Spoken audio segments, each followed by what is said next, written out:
Welcome to the final council meeting for the triennium on 24th of September 2025. I'll begin the meeting with a karakia. Kia hora, te marino, kia whanamu te moana. E hoa rahi mā tātou I tēnei rā. Aroha atu, aroha mai, tātou kia tātou katoa. Onye kuiho tai. May peace be widespread. May the sea be like greenstone, a pathway for us all this day. Give love, receive love. Let us show respect for each other. Join, gather, unite. Apologies for today. I have apologies from Tracy, Martin and Lindley. Unfortunately, someone happy to move to the executive, please, Sarah and Cheryl. Those in favour? Against? Carries. And we now move into a very full public forum, which is exciting for our last meeting. Because we have so many and we've got a big day, we are going to have to be quite strict with the time.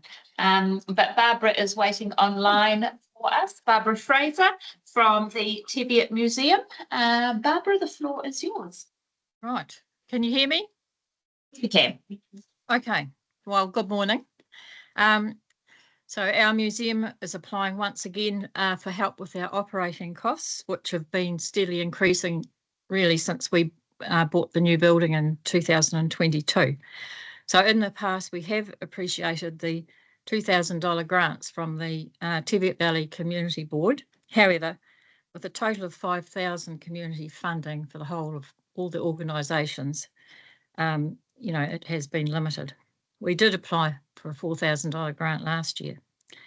As part of the $182,000 allocated to the 5 Central Otago museums, so we are asking for $4,000 for each of 2 years to counteract some of these increases. Since its inception, we've been committed to the strategies, of course, of the Central Otago Museum Trust, and allocations were discussed earlier this year. The greatest increase has been in insurance costs, which they started at $2,000 when we first bought the building. Then it was $3,200 last year, and goodness knows what it's going to be when it comes through in December again.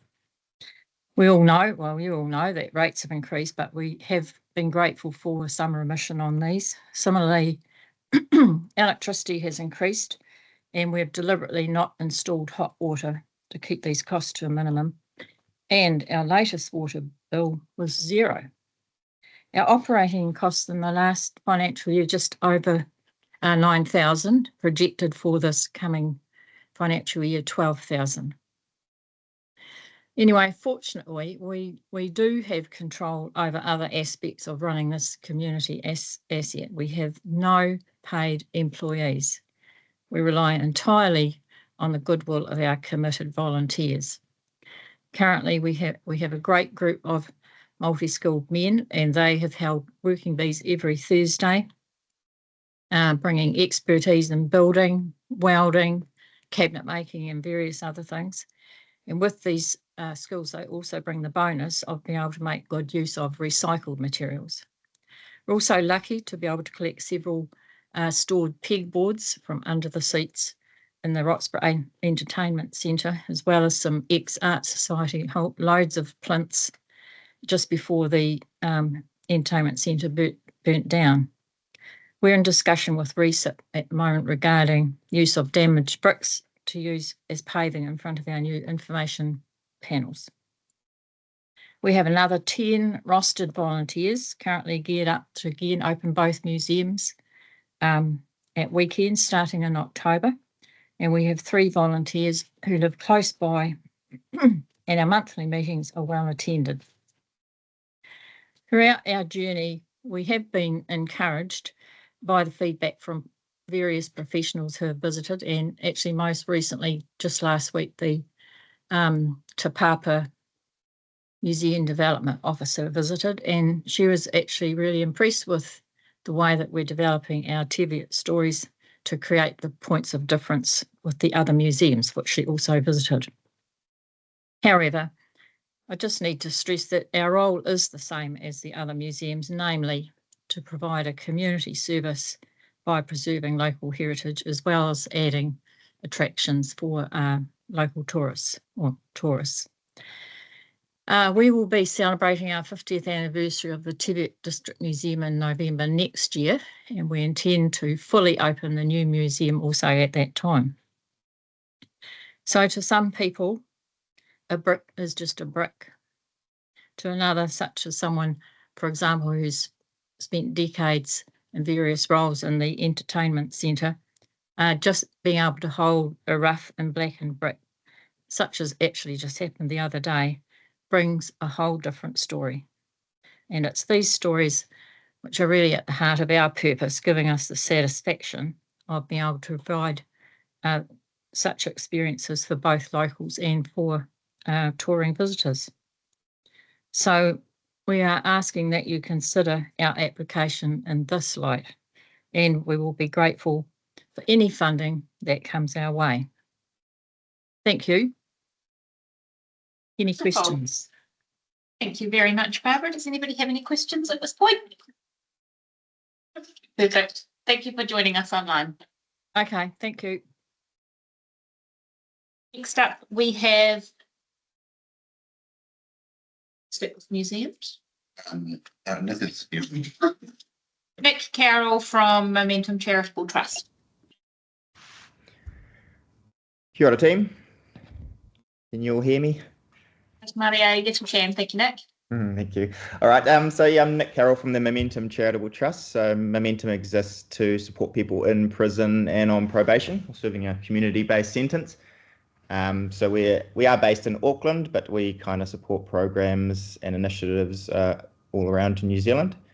So Momentum essentially exists for kind of two main reasons. One is to support life and financial skills programs into prisons and probation centres across New Zealand. And we also have a mentor program for people being released from prison, which is still in the piloting phase. So our aim is that we essentially support people coming out of prison with the skills and motivation to want to use those skills, and then kind of walk alongside them to help them action those skills. Because New Zealand has quite horrendous reoffending rates. 60% of people will reoffend within 2 years of release from prison. So we're kind of working to change that. So in terms of our mentor program, we've had our initial pilot at the men's prison in South Auckland, where we had 10 volunteers from the community who kind of put their hand up to be mentors, and we trained them in how to be a good mentor, as well as used our kind of pretty structured system that they would, or kind of like a workbook that they would go through with their mentor to help them action the things in the real world. Because even things like trying to get a photo ID or a bank account kind of end up just being too hard for people coming out of prison, because they're hard for everyday people to navigate, let alone someone coming out of prison who's been in there for 10 years. So our first pilot, we had 10 volunteers in the community we trained to be mentors, and 10 people from prison who went through life and financial skills programs, and then we kind of work with them to help prepare for release and get things set up and underway for release, and as well as post-release, as well as the whole relational support of one-on-one mentoring. And we're looking at having our second pilot starting next year, which will be structured slightly differently. We're not actually going to be using volunteers for this one, and our coordinator will just work directly with people and help them get everything as much as possible set up before release, and then work with them as they're released back into the community. And then the other side of what Momentum does is support life and financial skills programs into prisons and probation centres. So that's what our funding application is for, which is into the Alexandra Community Corrections Centre. So for 4 one-day life and financial skills programs. So those programs have been running in prisons in probation centres for about 12 years. And Momentum's been supporting more of those programs for about the last 6 years.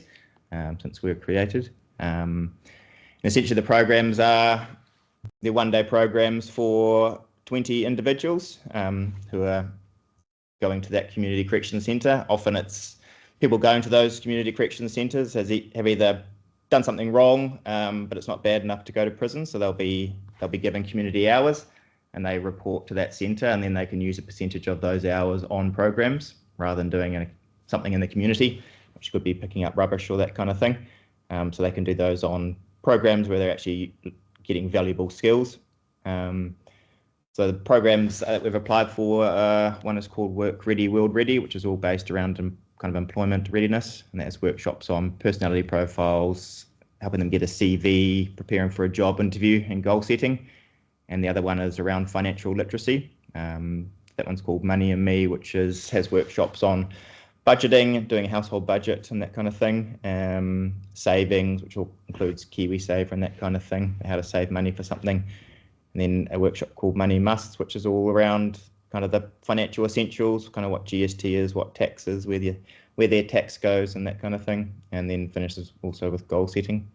Yeah, so the programs are very motivational. They're not kind of dry, boring life and financial skills programs. So they're pretty well received by people serving community-based sentences, or those who have been released from prison who are reporting to that centre. So that's essentially what our application is for.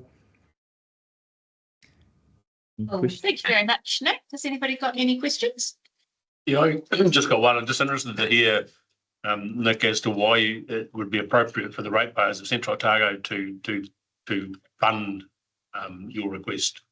Essentially, everyone reporting to that community correction centres is from that community or from your community, and they have to, to move forward in their life. They need the skills and the motivation to move forward in their lives, and often people who are coming out of prison or serving a community sentence haven't been given those at a younger age. And if you want someone to survive and thrive in your community and not commit more crime, then they need to have those skills of how to get employment, earn money, how to use that money wisely, and kind of move forward and look forward in their lives.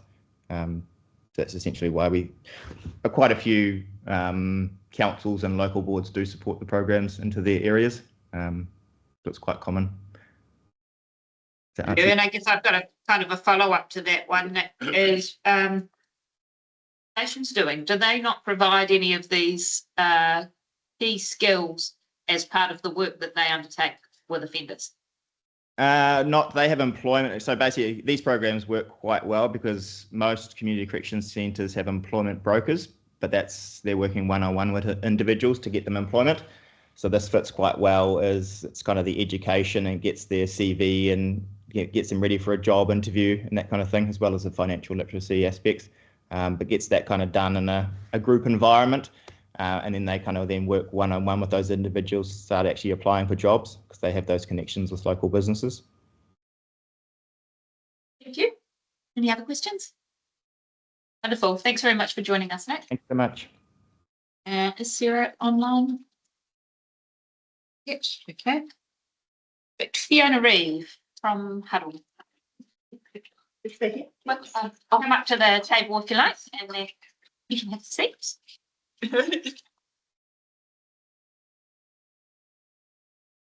Kia ora koutou. Thank you so much for having me today. My name is Fiona Reeve and I am the project lead for Huddle. Huddle is an initiative dedicated to strengthening not-for-profit organisations in Central Otago. So we help them build skills, we provide access to training and mentoring and connect them with the right people and resources. So, sorry. Huddle was set up using a collective impact approach. Our steering committee brings together organisations working across the not-for-profit sector with the common goal. That is to ensure that community groups and charitable organisations have the tools, the confidence and the support that they need to thrive and continue to do the amazing work that they do in our communities. We are proudly evidence-based in our approach. So in addition to extensive community engagement and consultation, we undertook a needs assessment survey to make sure that we're responding directly to the needs of the communities that we serve. And the results were clear. So we have found that community groups are under real pressure. 70% of them told us that they were feeling challenged. And I think one participant of that assessment really kind of summed it up. So they said that they need the confidence to lead, the tools to plan, and the people to share the load. And that's exactly where Huddle steps in. So in response to this feedback, we have developed a program tailored practical training and support for Central Otago not-for-profits. It's not generic, it is localised. We use real examples from this region and it's delivered in person so people can build their networks. Alongside these workshops, we also run our governance mentor program.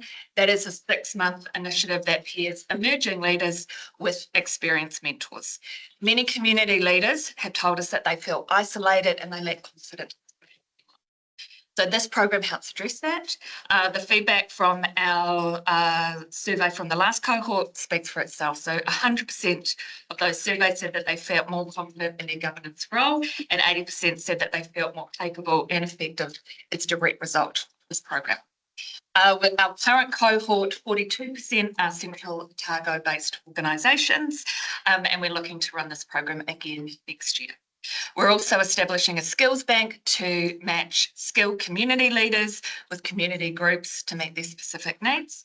And through Huddle's personalised support, we guide organisations through processes, help identify information that they need to achieve their objectives, help navigate challenges and connect groups with the right people to help them. We've sat down with a number of organisations across Central Otago. That includes Alexander BMX Club, Alexander Musical Society, Central Otago Health Services, Men's Shed in Alexander, the Naseby Information and Craft Centre, just to name a few. And we've assisted them with things such as helping them re-register under the new Incorporated Societies Act, assistance with funding and sort of how to navigate funding, strategic planning, helping with annual financial reports, and advice around project planning for facilities. And all of this is also backed up by our online platform, huddle.nz, that hosts templates and resources and practical tools to help organisations here in Central Otago. The training and the services that we have provided to date have been highly sought after. We've had a really positive feedback. However, there's still a lot more to do. So we're in our 2nd year of operation. Central Otago is a major focus for Huddle, and to continue to do this work and keep it high quality and accessible, we do need funding to support to continue our services. So with your help, we would love to be able to continue to build strong, resilient community organisations. Thank you very much. Any questions?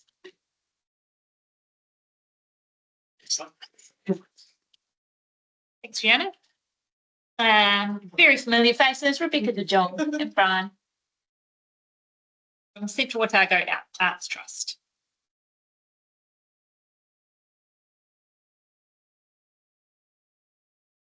Hey. Okay. Won't be the last of seeing of us. I'm here at one. Might be the last you see of us.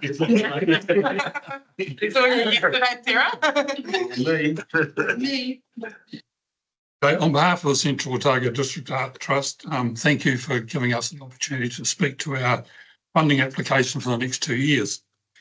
Central Otago, the arts are an essential infrastructure, not a luxury.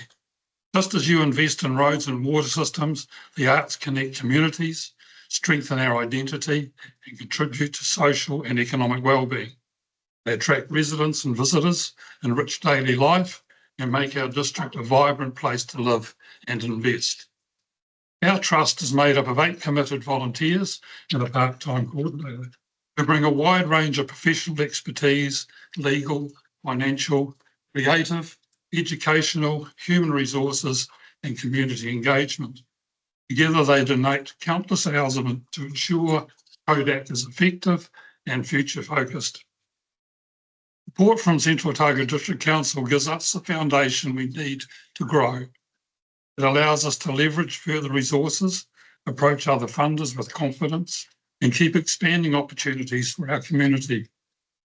This year, our Creative Entrepreneur Series of professional development workshops brought together artists, designers and creatives from across the district, emerging talent, mid-career professionals and established practitioners, and created valuable connections across experience levels and disciplines. Building on that momentum, we are presenting an exhibition titled Muster of Creatives this October. creating an opportunity for those who participated in the workshops to have their work exhibited. There are more similar initiatives planned for the year ahead. We're also investing in our digital infrastructure. The Central Otago Arts.com website is the region's primary arts platform and already enjoys significant traffic. We want it to better reflect the strength and richness of our arts community. Over recent months, we have dedicated many hours to scoping the project and have applied for funding to cover the considerable cost to rebuild it. The new site will remain Central Otago's arts hub, showcasing public art, artists, arts groups, and arts trail, and more, alongside the Youth Arts Portal, which will provide young people with resources, learning opportunities, and a place to share their work. As the voice for the arts in Central Otago, CODAT ensures our district is represented in national conversations. Strategic partnerships such as with Te Atamira and other regional organisations help us amplify the impact of local creativity and strengthen our networks. As our population grows, so too does the demand for cultural experiences. New residents are looking to participate, and visitors increasingly value creative opportunities alongside our landscape and heritage. Central Otago Arts Trail continues to attract national tourism attention, with Tourism New Zealand recognising the arts as a vital part of our story. We've also secured funding for professional photography, capturing the people, places and stories that define our region, and the results are looking incredible. The evidence is clear. The arts strengthen Central Otago socially, culturally and economically. With your support, we can build on this momentum, sustain our initiatives and ensure the arts continue to flourish across the district. Thank you for considering our application and for recognising the arts as essential to Central Otago's prosperity and well-being. Thank you. Any questions? The recommendation says not going to give you all what you want. What does that mean for you? Yes, look for some somewhere else. And we may not think find that- that, Neil, because it's getting increasingly difficult. I didn't hear that bit. Thank you. It is incredibly challenging for Very community challenging. organisations at the moment. Yeah. Recognise that. We'd have to cut our cloth. But exciting about the exhibition that's coming up. I know Yeah. the Very cool. artists, and they are thrilled to be I know. exhibiting their work, including It's a number of our local mums, which is pretty cool. So Yeah. looking forward to that. It's been really rewarding, that whole Mm. experience, hasn't it? It's been good. That's all good. Thank you for the Right, work you thank you. undertake. Thank you. Anne Cowie, Central Otago Heritage Trust. Russell Garbutt, are you joining as well? Perfect. On behalf of the trustees, Excellent. Welcome. Anne's going to do the talking. Hi, I'm Anne Cowie and I'm the relatively new Heritage Coordinator with the Central Otago Heritage Trust, and Garbutt, one of the trustees with me. I'm excited and I'm proud to be a part of this group, which is helping to working to protect, preserve and celebrate our heritage. And the funding that we're applying for enables my role, which is a part-time role. And I want to touch on sort of three of the key things that the funding from the council either directly or indirectly enables through the funding of my role. So the first is our Heritage Talks program, which you're probably aware of. They've been going on for some time.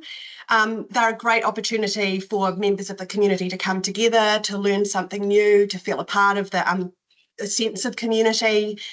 Great for newcomers to the area. When I moved to Central Otago 3 years ago, it was actually attending a heritage talk was one of the very first things I did. I attended Jim Sullivan's talk on the Hyde train disaster.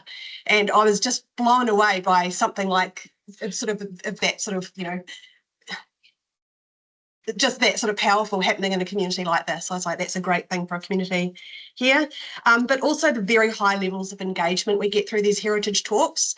So some of them have proven so popular, we've actually had to get them back for repeat talks, and which means that a single speaker might engage with somewhere between, 100 up to sort of 130, 140 people. An example of that is the recent Moa talk by Quinn Berenson, where we had 2 sessions of the talk and a huge range in ages, right from primary school kids right up to sort of, the elder members of society. And actually the best question of the night came from the primary school boy at that talk. The next thing is the fact that the Heritage Coordinator role enables us to provide support for groups and organisations either within or with an interest in heritage in the local community. And through this, we're able to sort of help pull expertise and provide advice. And an example of this is Valence Cottage. We've been working with the Valence Cottage Working Group, and our board actually had a meeting with some of the people from the working group to try and come together with a good solution that we're going to sort of work on to help try and protect the future of Valence Cottage.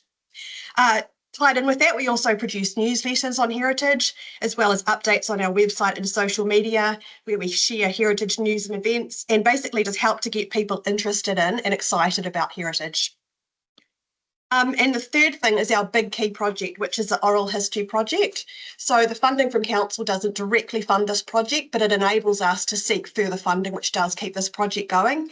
And this is something that we and I am incredibly proud of and excited to be involved in. So we have a fantastic group of volunteers who are helping to create this incredibly valuable resource, which will be, for generations to come, something that will be of value.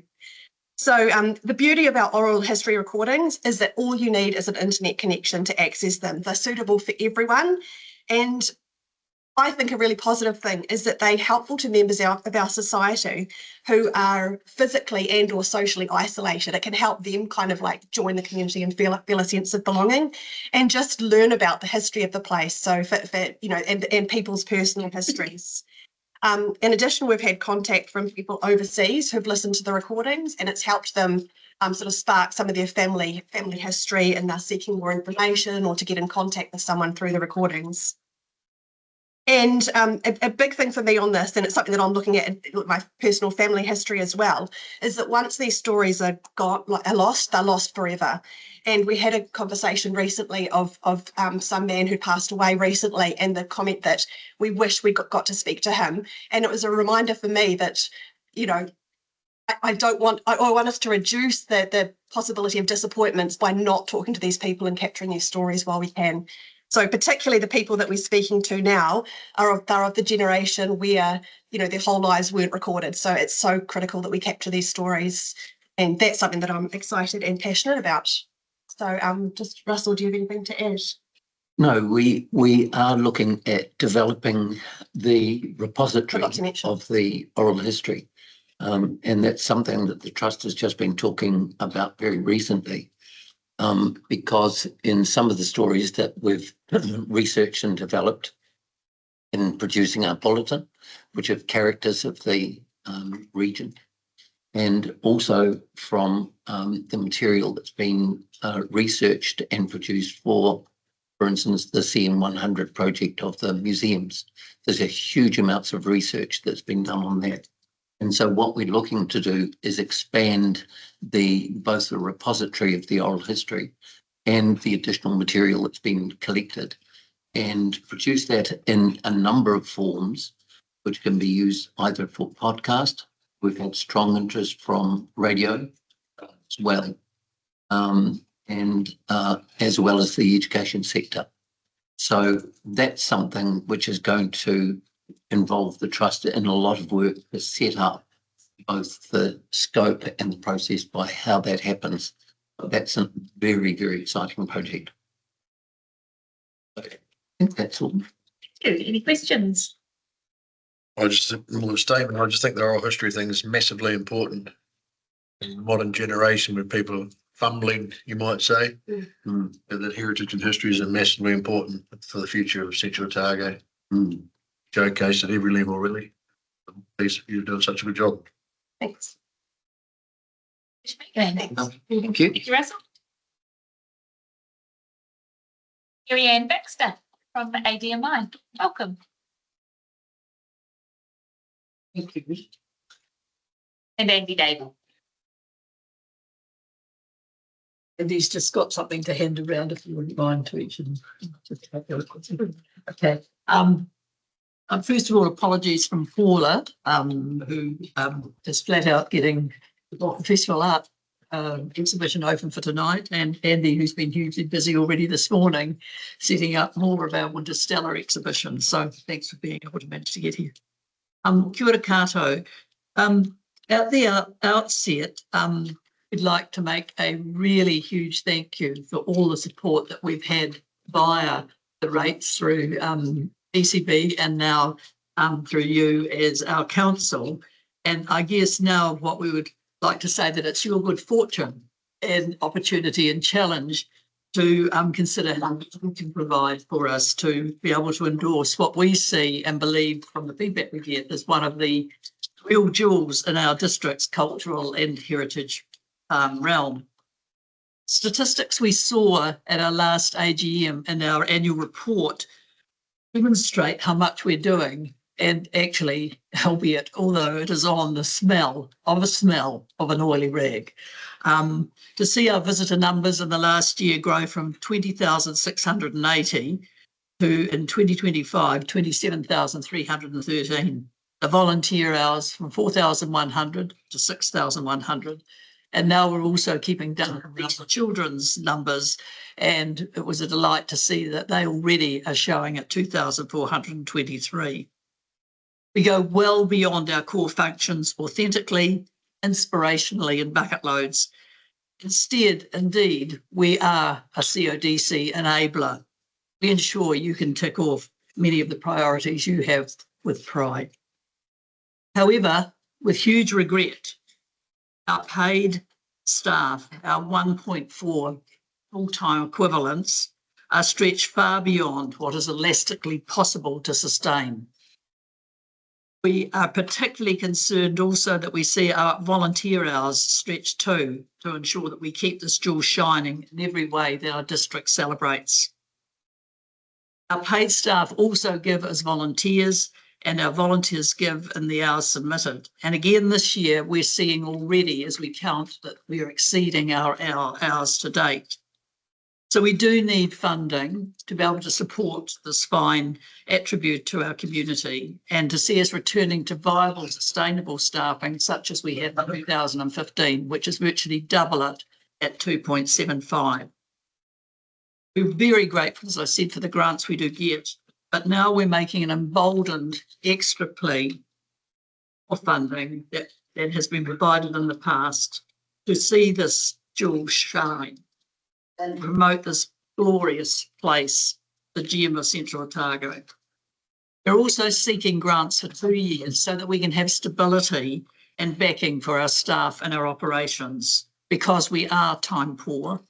And during that extended time, we'd like to use our energy to actually set up something that one of our other speakers already alluded to from the huddle presentation.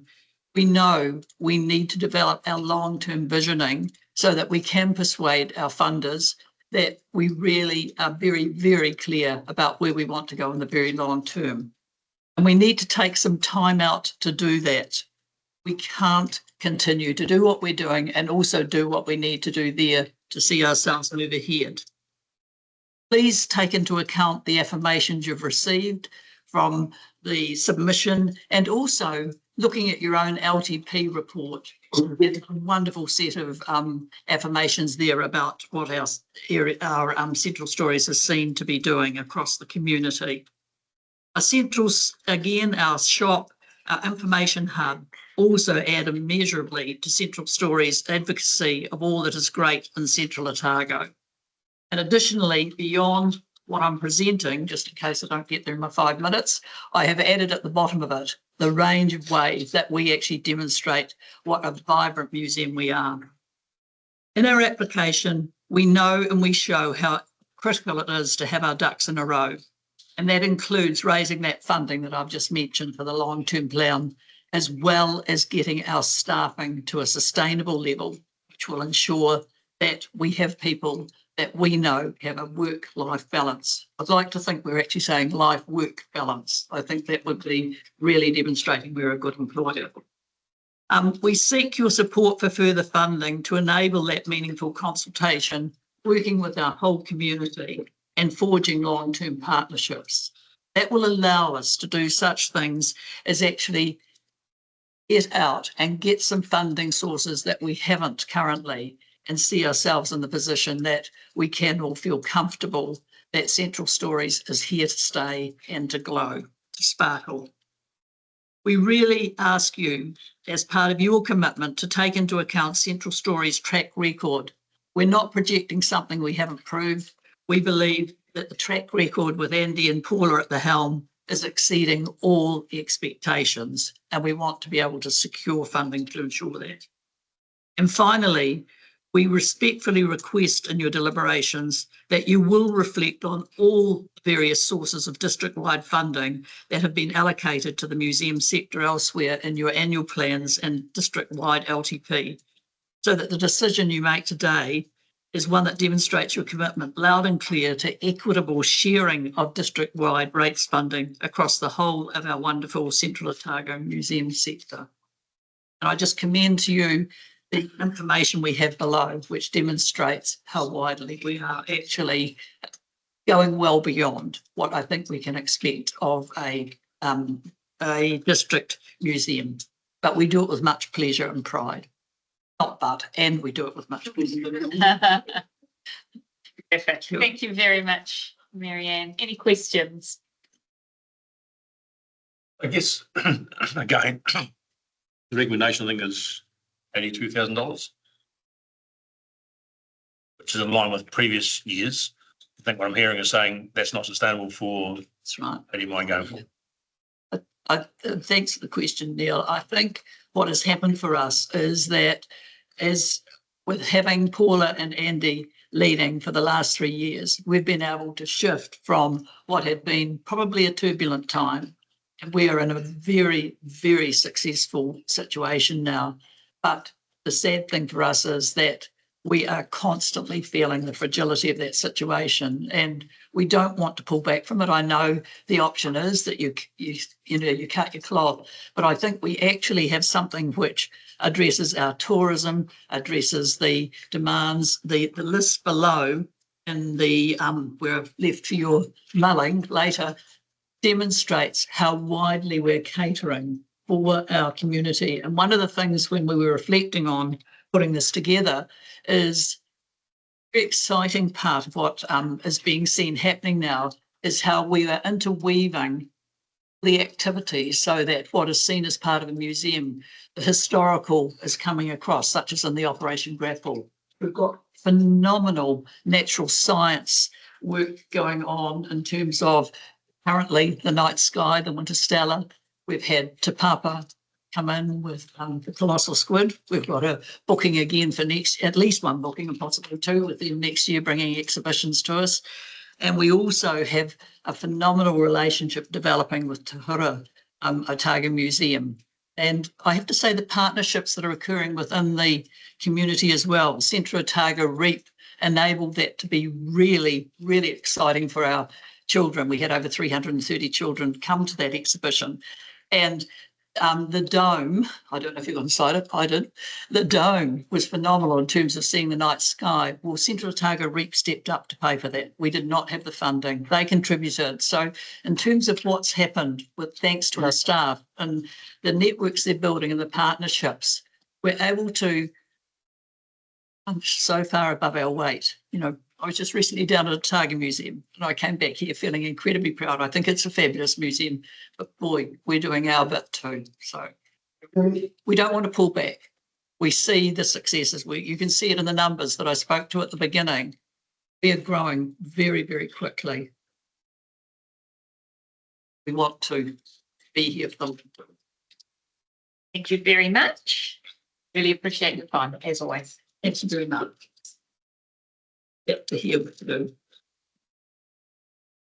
Martin Anderson from Cromwell Museum. Thank you.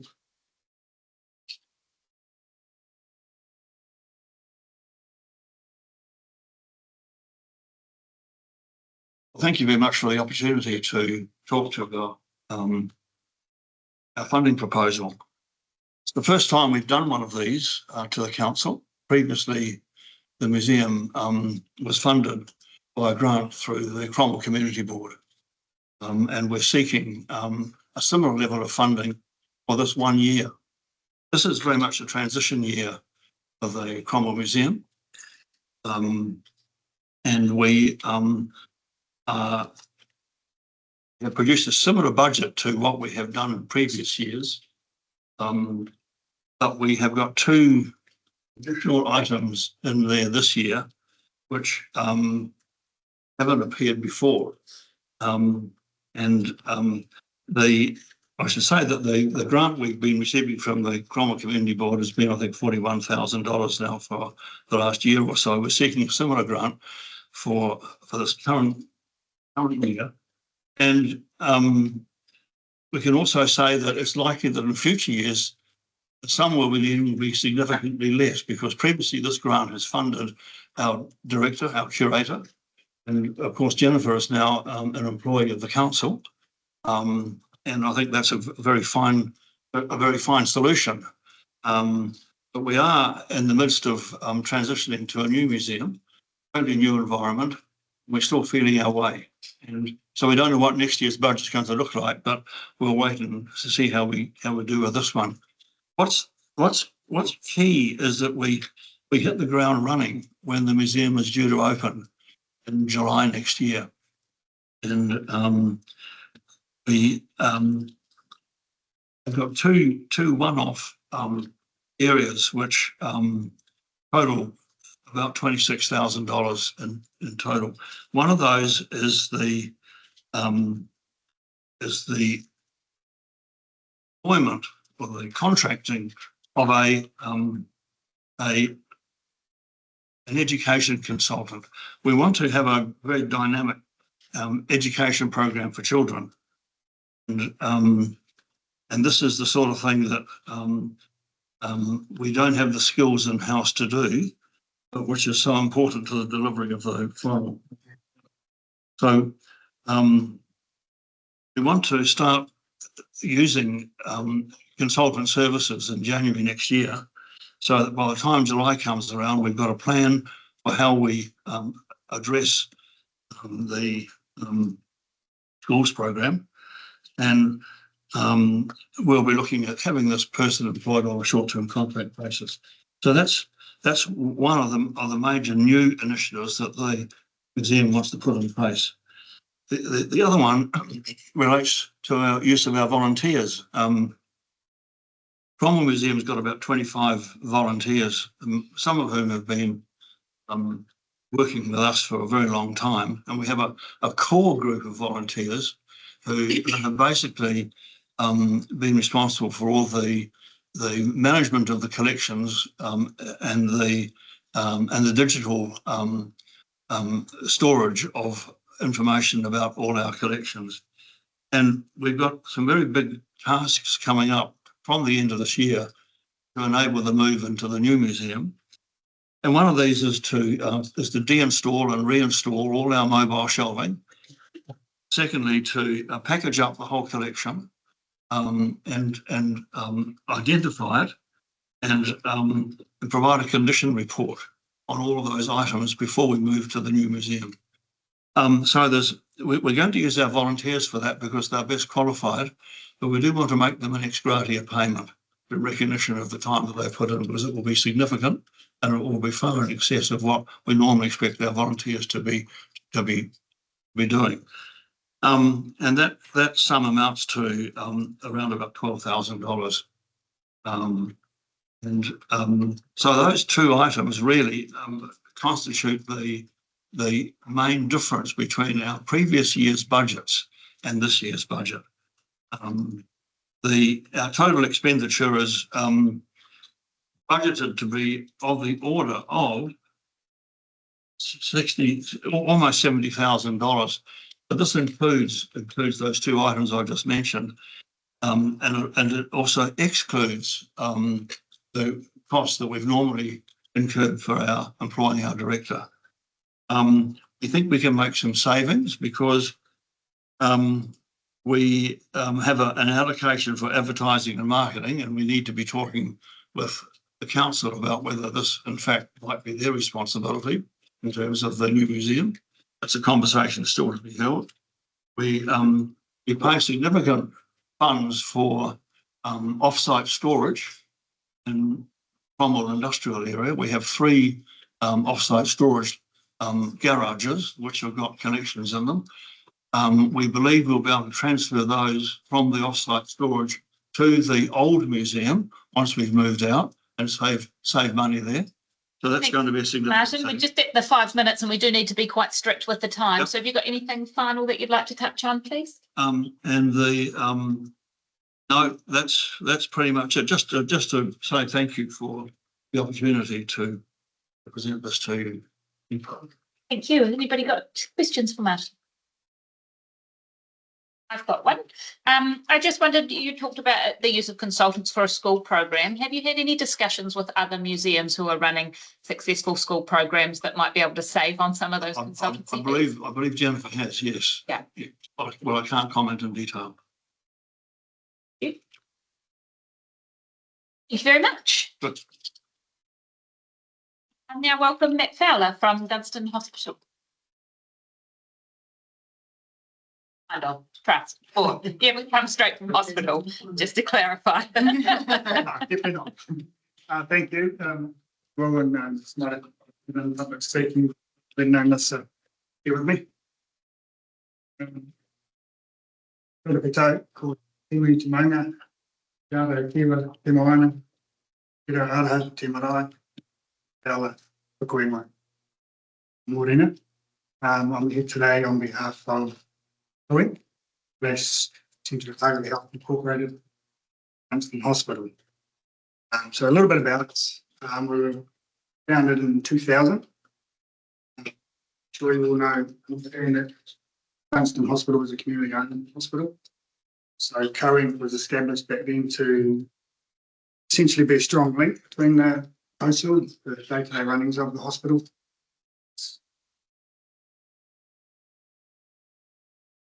So there's many things we do, but probably in respects to the community, the most important things we do is appoint some of the directors for COSL and get and purchase a lot of the assets in the hospital. So essentially from the we sit on to CT scanners. We have 8 members on our board, widespread throughout the community. We have representative at Cromwell.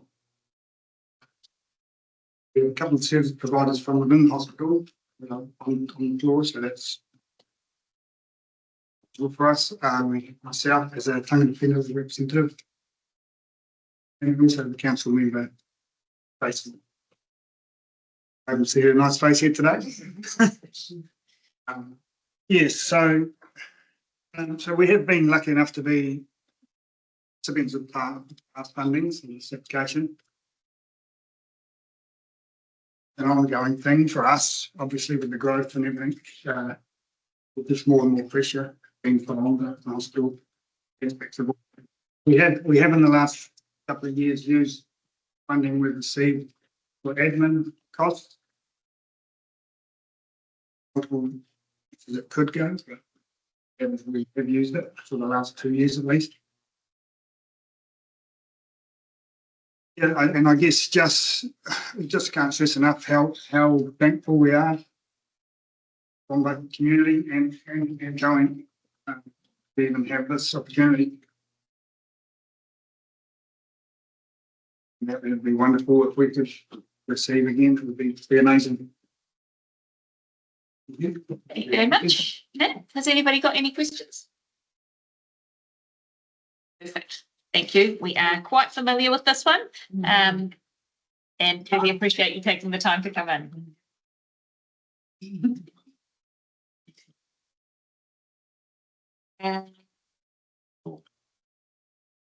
Okay. Yes. Yeah. Please. Yeah.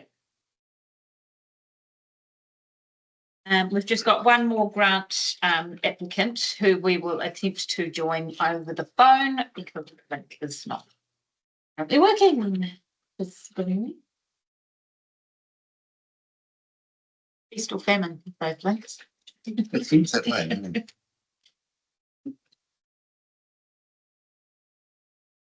Oh, that's right here from the, I'll put you on speakerphone. Okay, thank you. Okay. Tata Mario, Sarah, hopefully you can hear us. Yep, can you guys hear me? Yes, we can. Far away. Fantastic. Hey, so much for your time this morning. I very much appreciate it. I'm here on behalf of Heartland Otago Southland Life Education Trust. We run the mobile classrooms which come around all the schools in Central Otago, providing health and wellbeing education to students in the year 0 to 8 age groups. A couple of years ago, in 2023, we purchased a second mobile classroom, and this allowed us to now offer annual visits to students throughout Central Otago. Previously, we were only able to do biannually, but we were getting interest and demand from schools that really had liked it annually. So we made quite a large investment, really. We purchased a second mobile classroom, and our first full year of operations of that was last year, 2024. In that year, we delivered 278 lessons to over 1,995 students within Central Otago at 15 schools. So that's schools regardless of the number of children, so as small as wee schools in Lawrence and on through the Maniatoto to the large schools in Cromwell and Alessandra. In each of those schools, the students get 3 sessions in the mobile classroom on a topic that is chosen specifically by their teachers as to what is the most important thing for them at the time. So we cover a range of different topics. To be fair, some of you may be familiar with Life Ed. You may have gone through it as children yourselves, or your own families and children may have gone through it.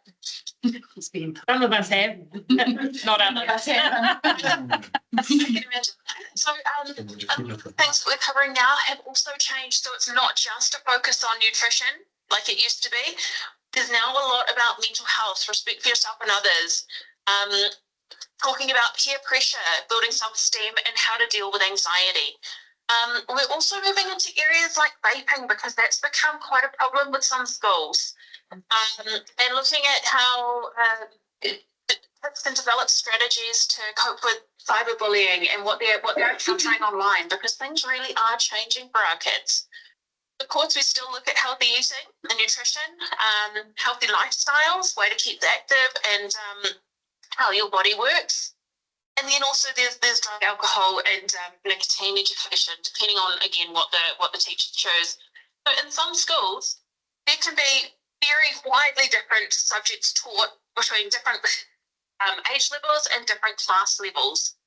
So it is a targeted and specialised program that's delivered for the children at the age and stage that they are at. We try to reinforce this learning with resources being provided to the school teachers, but also with workbooks that go home with the children. Again, some of you may have seen these. We actually just got an email from a dad recently who'd looked us up after his daughter brought home the nutrition book that she'd been working on, and he wanted to share with us how much she had learned, and to be fair, how much they as a family learned from her time in the mobile classroom.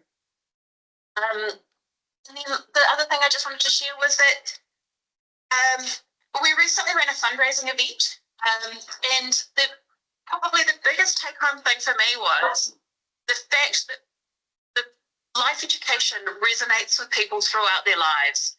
The number of people who are in their late 30s and 40s who have had life education at their school as a child, who attended this fundraiser, who had positive memories, who had positive recollections of what they'd been taught, and how it sort of has an impact on their lives even to today, really made a difference to the way, I guess, I view life education and the work that we do. Are there any questions? I mean, I can go through my application, but you guys have had a wee look at it. Perfect. Yep, no, we will come to that in a little bit. Does anybody have any questions? For Sarah? Bring it to council. We talk about anti-cyberbullying and everything like that. It'd be interesting. I thought you were going to say to get some information on nutrition, Stu. I think I'm doing okay. Perfect. Comment on cyberbullying. Yeah, that maybe it could come to some other locations in our area, but I think at the school is a very appropriate place for it to be. They're after meet a few dinosaurs. Though, right? Because kids model what they do or what they see. Like, and if you know, adults are making poor choices and you know, modeling cyberbullying, kids pick that up, right? At least we're giving an option that that's not okay and discussion around what they can do about it. Because I'm sure you guys aren't being bullied by children, hopefully. But Some of them act like children. Thank you very much, Sarah. Really appreciate your time. all right, thanks so much. Thank you. All right, and now we are joined by Stuart Calder and Darcy Prendergast regarding the easements. Thank you for your patience, gentlemen.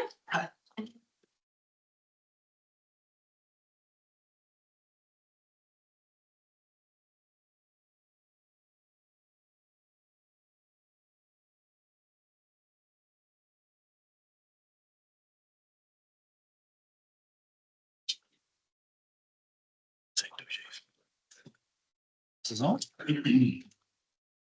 Oh, good morning, council members, and thanks for hearing us this morning on this matter. As a brief background, a more than one boundary adjustment subdivision application was applied for earlier this year. It was deemed by council to be non-compliant due to the average areas being less than 8 hectares. So it was sent for a full council hearing in July 2025. The consent plan presented the aerial overlay, revealing the existing access for the proposed lot 2, being currently lot 1 DP 482914. It's been formed over part of the council recreation reserve known as the Manaburn Dam Recreation Reserve. Entrance features some large dry stack schist walls, which would be very expensive to relocate and are aesthetically formed. As the dwelling was constructed around the early to mid 2000s, aerial GIS photography was not really available at that time to reveal the encroachment issue. With the boundaries obviously unfenced and not resurveyed, the access was formed in the most practical and safest location by the previous owner across part of that reserve. Part of the hearing process, the hearing panel required the applicants to demonstrate that an alternative legal and physical access could be achieved directly to the property without accessing over the reserved land. I subsequently met with Gordon Bailey and the applicant on site and undertook levels over the proposed access location to enable design to be undertaken of the alternative access. Briefly, the existing building platform is currently approximately 3 metres lower than the edge of the road at the western legal road boundary under the site, directly opposite the existing dwelling. The height of the bank increases as you proceed east along the road, and the only possible location for an entrance directly to the legal road is therefore at the western end. This location, though, significantly reduces the site distance to the uphill road corner. Keeping with the maximum acceptable single access grade under council standards of 1 and 5 or 20%, which would need to be sealed at that grade, with appropriate transitions at the top of the bottom, the stop cars bottoming out, an access could be made onto the property had the location of the existing dwelling been located in a different location. On the plans forward to council in the appendix, design 1 shows a compliant access that could be formed onto the site. To be impractical as it does not provide suitable access to the garage and would seriously affect the entrance of the substantial existing dwelling that comes out pretty much at the front door.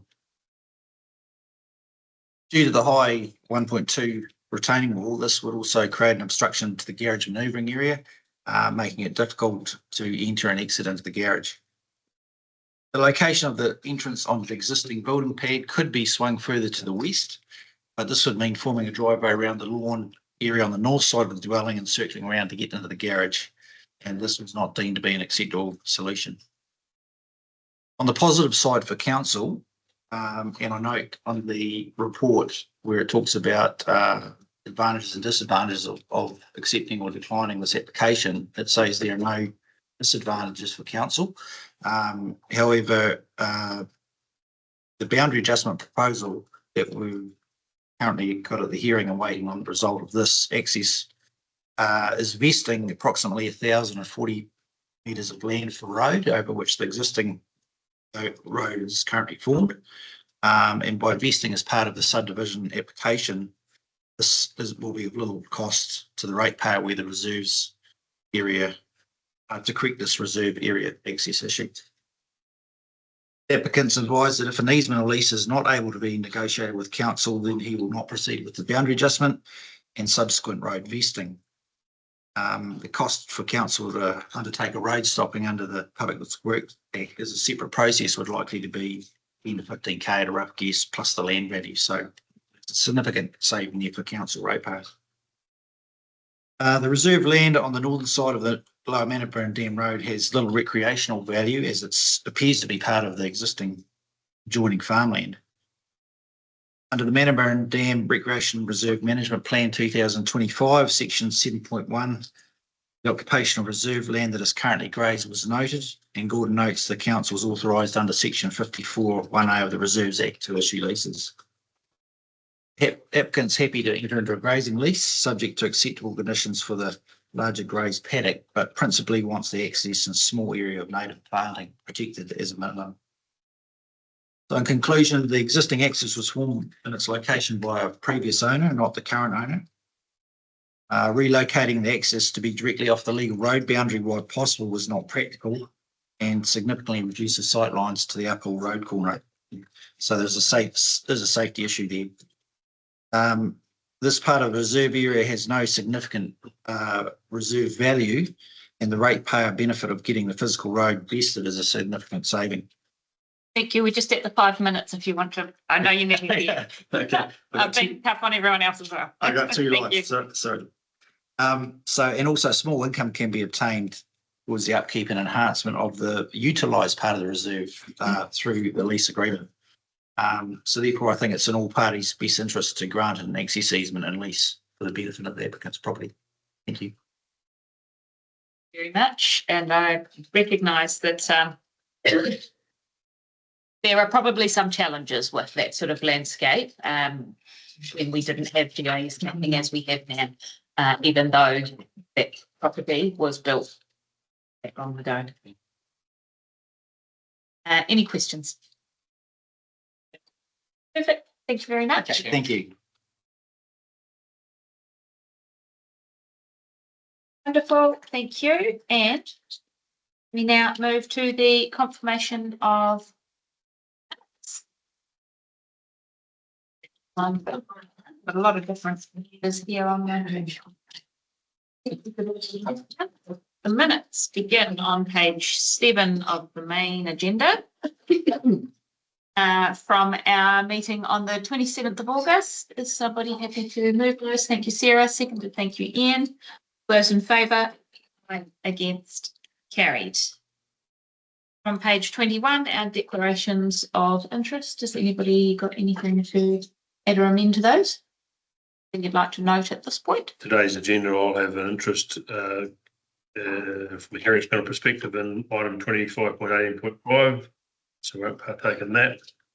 And also what happens one day with Santana in item 25.18.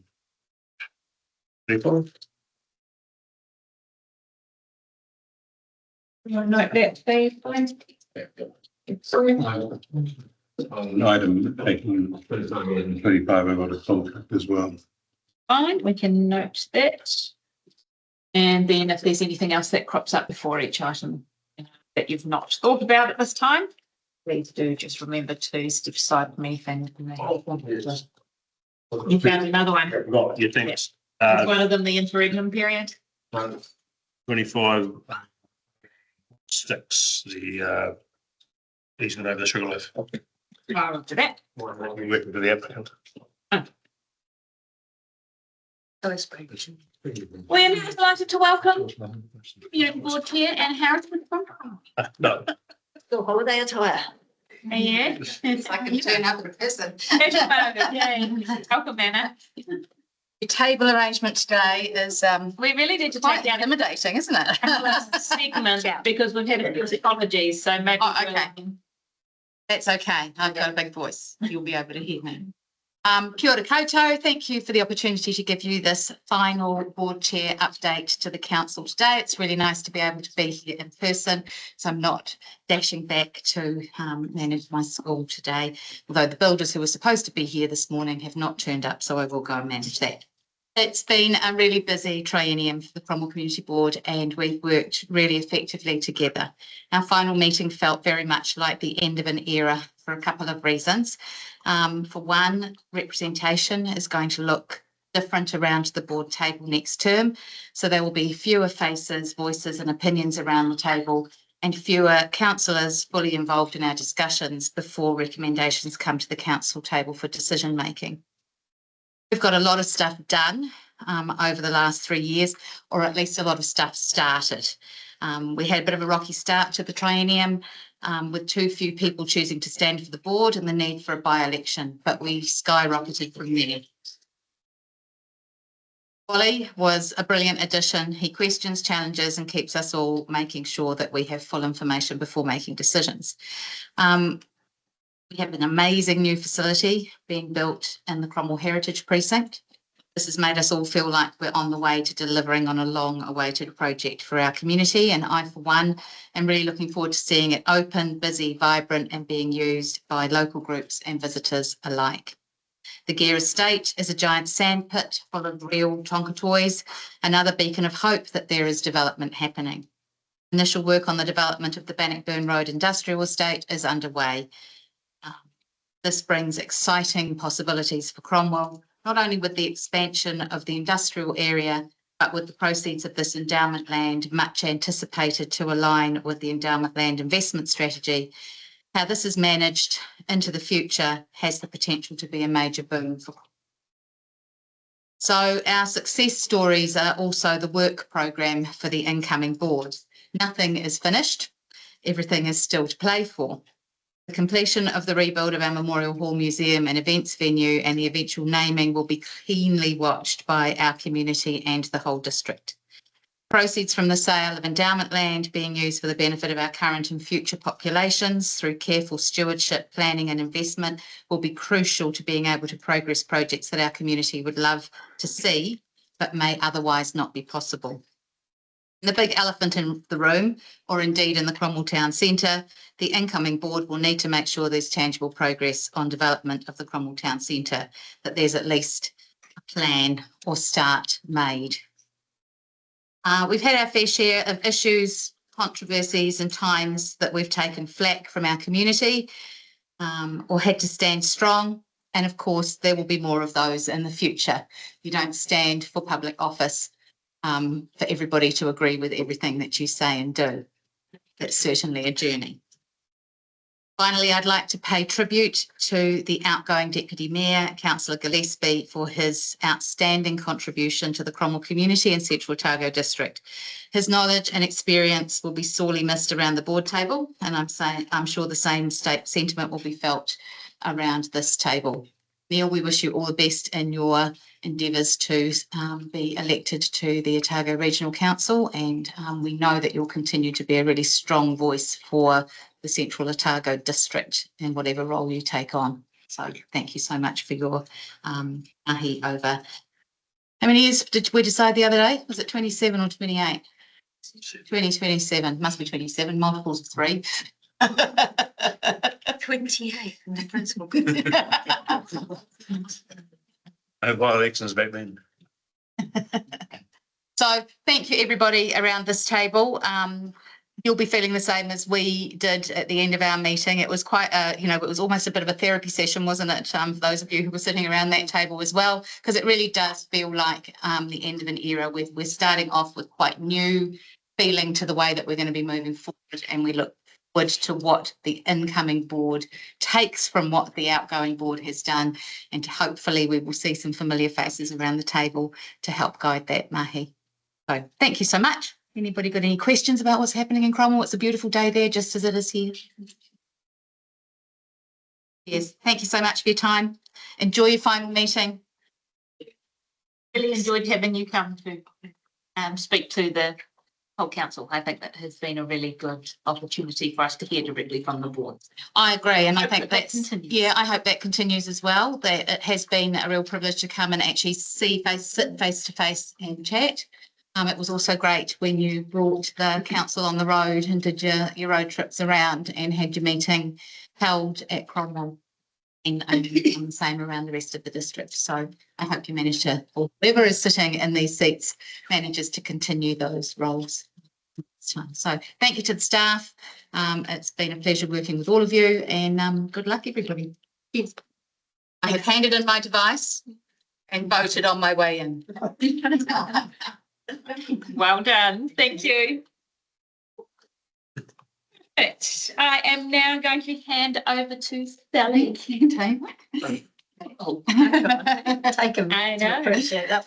Community vision and experience. Here we go. Item number 25.18.3. Rebecca, we have the district-wide grant applications for the first round. Thank you. It does feel like Nina just said at the end of the year, and it's I feel quite honoured to be here, presenting 3 times today. So this is the first round of the 25-26 council community grants. Annually, you have $151,000 to distribute. This year is year 1 of the 25-34 long-term plan, and as such, you could accept applications for multi-year grants. As this is a 2-year long-term plan, you could consider applications for up to 2 years.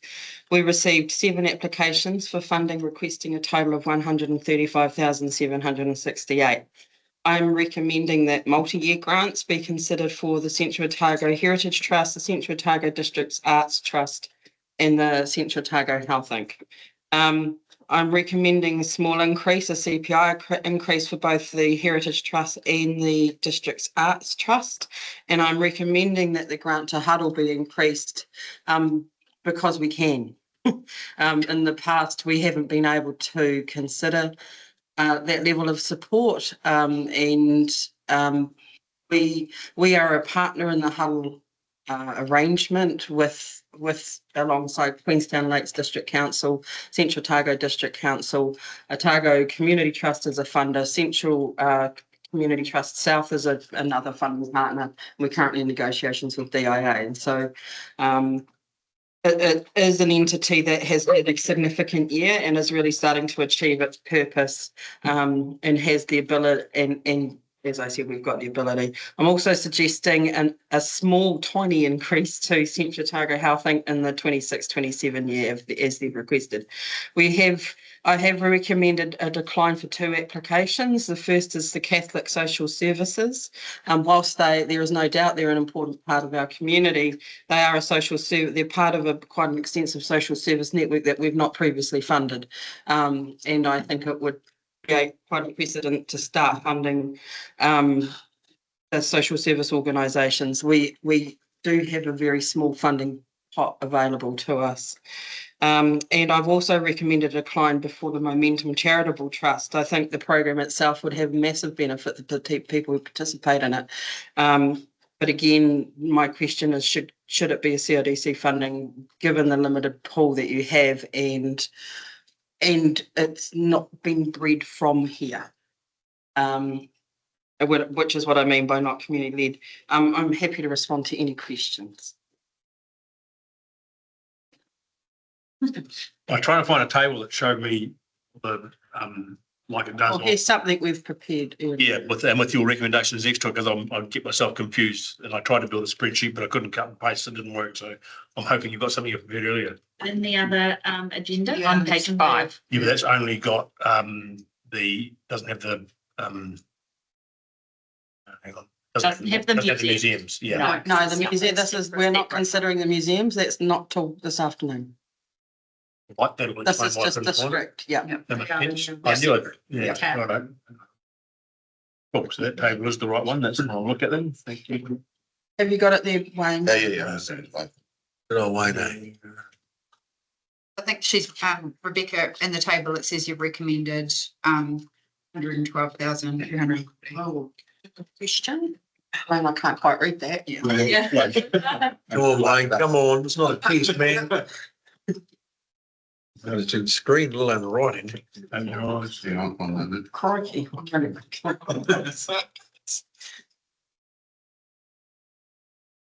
That's coming. Scroll down this way, to the recommended one. Down to the bottom. So yes, I've recommended 112,240. Yeah, 151. 151, yeah. So picking up I support that, Rebecca said she's just recommended a client. I agree with her logic for that. I'd just be interested to see what would happen if we were looking at what difference would be if so not for the sake of doing it, but I'm what got me down that path was the TEFIC Museum. Yep. 2000, 2000, 2000, 2000. And then others are getting increased, they're not. Or 2 to 4 is not lots. Because what are we going to get in the second round? And my logic says to me is that if we can help and make the difference now to give people, we have the budget, we're comfortable, then I think we should explore that possibility. Not saying we should do it, we should explore it. So I just like to see what that number would be if we did say, look at what they're asking for, we gave it to them all. Do we know who's missing from this that we usually hear from that we would anticipate an application in the second round? Community grants, nobody's missing. You've got a bit of river support. Otago is now being funded through the Parks Department. And so when there's nobody, none of your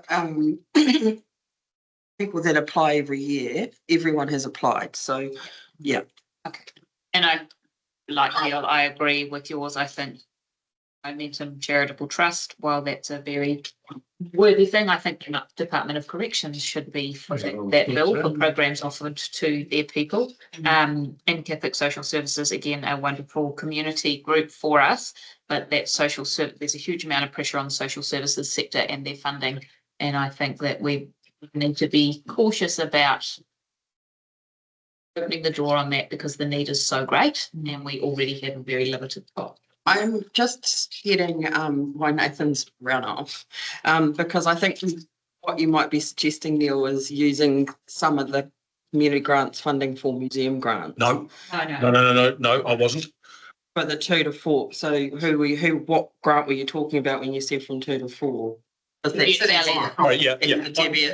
Sorry, my logic was to say if that was in it, then I thought I got myself confused. It was part of the same grant and it's in different places in the agenda, so I just didn't get my logic around it. So just saying, well, if you can give them what they want. Yeah. Well, that's why I'm just checking because they've also applied into Central Otago District Arts Trust, which is the only other one that we have not been recommended to give the full amount, which is from over 45,000 to just over 49,000. And a multi-year funding. Yeah, that one I've got no question about. It was just I just am keen. I think because they're both district-wide pots within the community development budget, that a use of some of the community grant funding for museum grants could be done. I just want to double check. We're not there yet. Yeah. So I'm happy to talk about what's here for this one now, and when we get to museum, saying, well, with what's left, can we help them make a difference? That's why I got confused. I thought that again. So just double checking. Yeah. So I'd be happy enough to because the only one here would be an increase would be to CODAP, wouldn't it? Yeah. Yeah. And how does everyone feel about that? I'm definitely supportive of it. My logic is they've been doing what they've been doing and coming to this table for goodness knows how long, and it's just going to get tougher and go somewhere else. Yep. We have the funding collected. It's for the right cause, and the reality has to be is something else got to come along that's better than what we've got. it might come anyway, could be forced upon us. And not, I think if we've got the scope to do it, we should consider it. Do we want to also consider the 2, 3 that have requested multi-year funding, given that we're in that unique situation of just 2 years? It's only next year, isn't it? Draft resolution. Here's one I made earlier. We don't include it because it's then second guessing what your recommendations are going to be. No, you just don't know what I've talked. I know that. Heavily niche.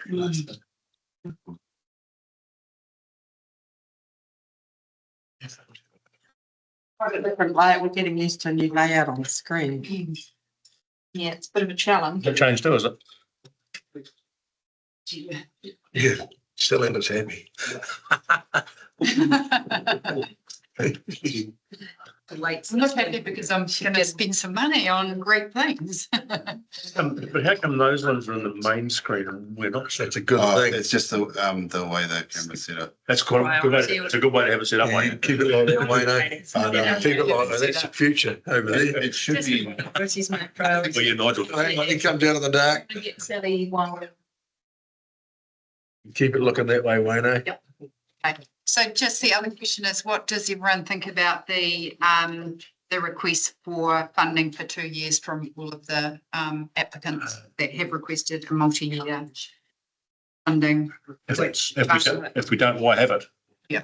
No, we should be. And the foresight is handy, isn't it? To say, is it a one-off because it's a project, or is it ongoing? Makes sense to know. I think it gives a lot of certainty to those groups if we decide. As we move into possible uncertainty. Yeah. It's still not all of the money they need for. Was it? And really, but anything? Have we got that draft resolution, Wayne? Yeah. So, Acknowledgement to make it easier, right? Yeah. Very difficult for you. So I've dealt with the multi-year in the suggested resolution. We've put the agreements to the multi-year in each of the separate resolutions, if that makes sense.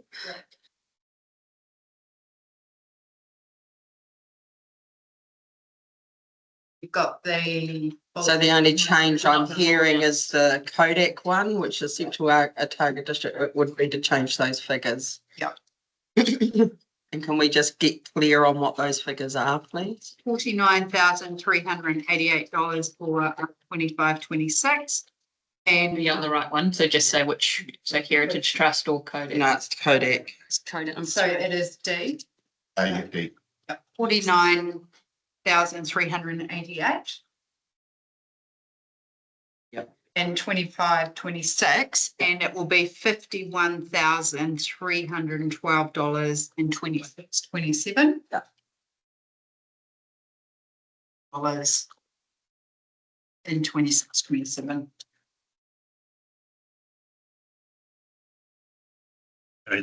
That's a big number otherwise. Yeah, no, that was good. And so can I also suggest, in line with that thinking, for the Heritage Trust, changing year 2, 46,680. I think they were the first one. Yeah. B. Yeah. So 5,320 in year 1, and in 26-27 it will be 46,680.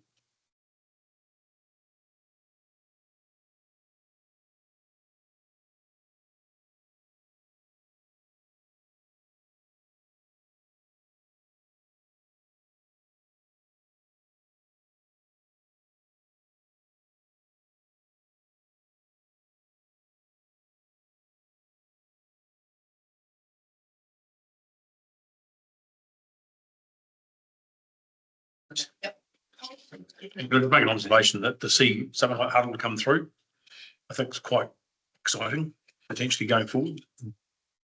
What they're looking at doing and where they're going and where they're getting their funding from.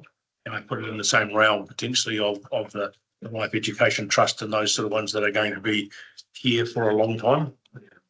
And especially when it's going towards anything youth related. It's very easy, I think, for us to say that it's the right thing for us to do. It's not any different than providing a playground. That's my logic that says why this is, some people might say this is nice to have, and I say, well, no, it's actually along the lines of playgrounds, those are things which we need to have. Stuff comes out of it. Just on Huddle's most recent workshop here in Alexandra, they had 35 participants. I mean, and that's in Alexandra. Yeah. Dunedin struggles to get that sort of turnout. So it really is evidence-based. So are they making sure they're pushing into groups and that, or is it like your job to encourage groups to be in touch? Very well publicised, and I think the pressure and the implications on volunteer groups now is so much more substantial than when you just used to have an ice cream container in the back of the town hall. Fiona came out to Ranfurly when we did the funding clinic out there, and we'll be coming to Roxburgh and the funding clinic there. So that's good. And what they do in that volunteer south space as well, with that's the umbrella group for them. Yep. And if we look about our communities, what is the backbone of most of the stuff that happens in our community? It's the volunteers. Yeah. And is that they're getting a scarce resource. They're being overstretched, they're being overtaxed, they're having to do so much more. And the community here is helping itself. Yes, they're paying. Actually, it's to help them. So it becomes a circle. Wait, just because I can't see the whole thing, is it A to E that we're approving? Is it No. So there's a few more. A to H? I. A to I. Okay. Right. So everyone happy with the resolutions A to I? So I will recommend that we receive the report and that we agree to allocate the grants as per the resolution A to I. I'll move that, and Sarah seconding it. All those in favour? Against? Carried. Thank you. So now we'll move on to item number 25, which is the Cromwell Race Course Reserve, and we have Maria and Corby and David.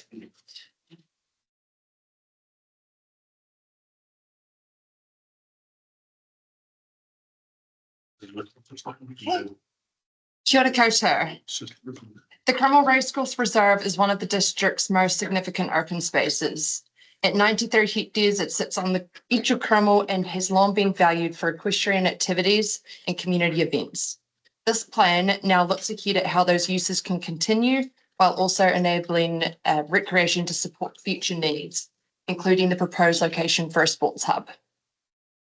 The process for this plan has been a thorough one. Following direction from the Cromwell Community Board, we went out for public consultation for 8 weeks. We received 291 submissions, 263 from adults, 27 from young people. Alongside this, we had 3 public drop-in sessions across Cromwell. 25 submitters also came and presented at hearings on the 19th of August, which gave the board the opportunity to hear directly from our community. Plan now provides a clear framework for managing all 93 hectares of the reserve. It respects existing uses while also enabling future development. The concept plan identifies a space for 4 sports fields with associated facilities, such as changing rooms. And then in the longer term, which is around 15 years, we will increase to 8 fields. A multi-sport indoor complex is also identified as a part of the vision for the reserve.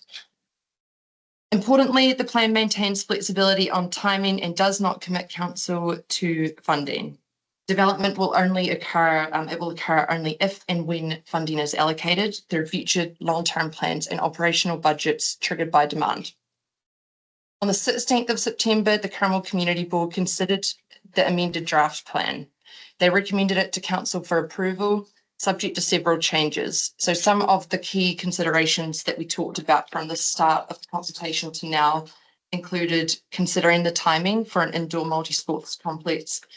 There was clarification around rules related to dogs, reworking of the position of the cross-country course involving relevant experts, so just specifying that that does need to happen.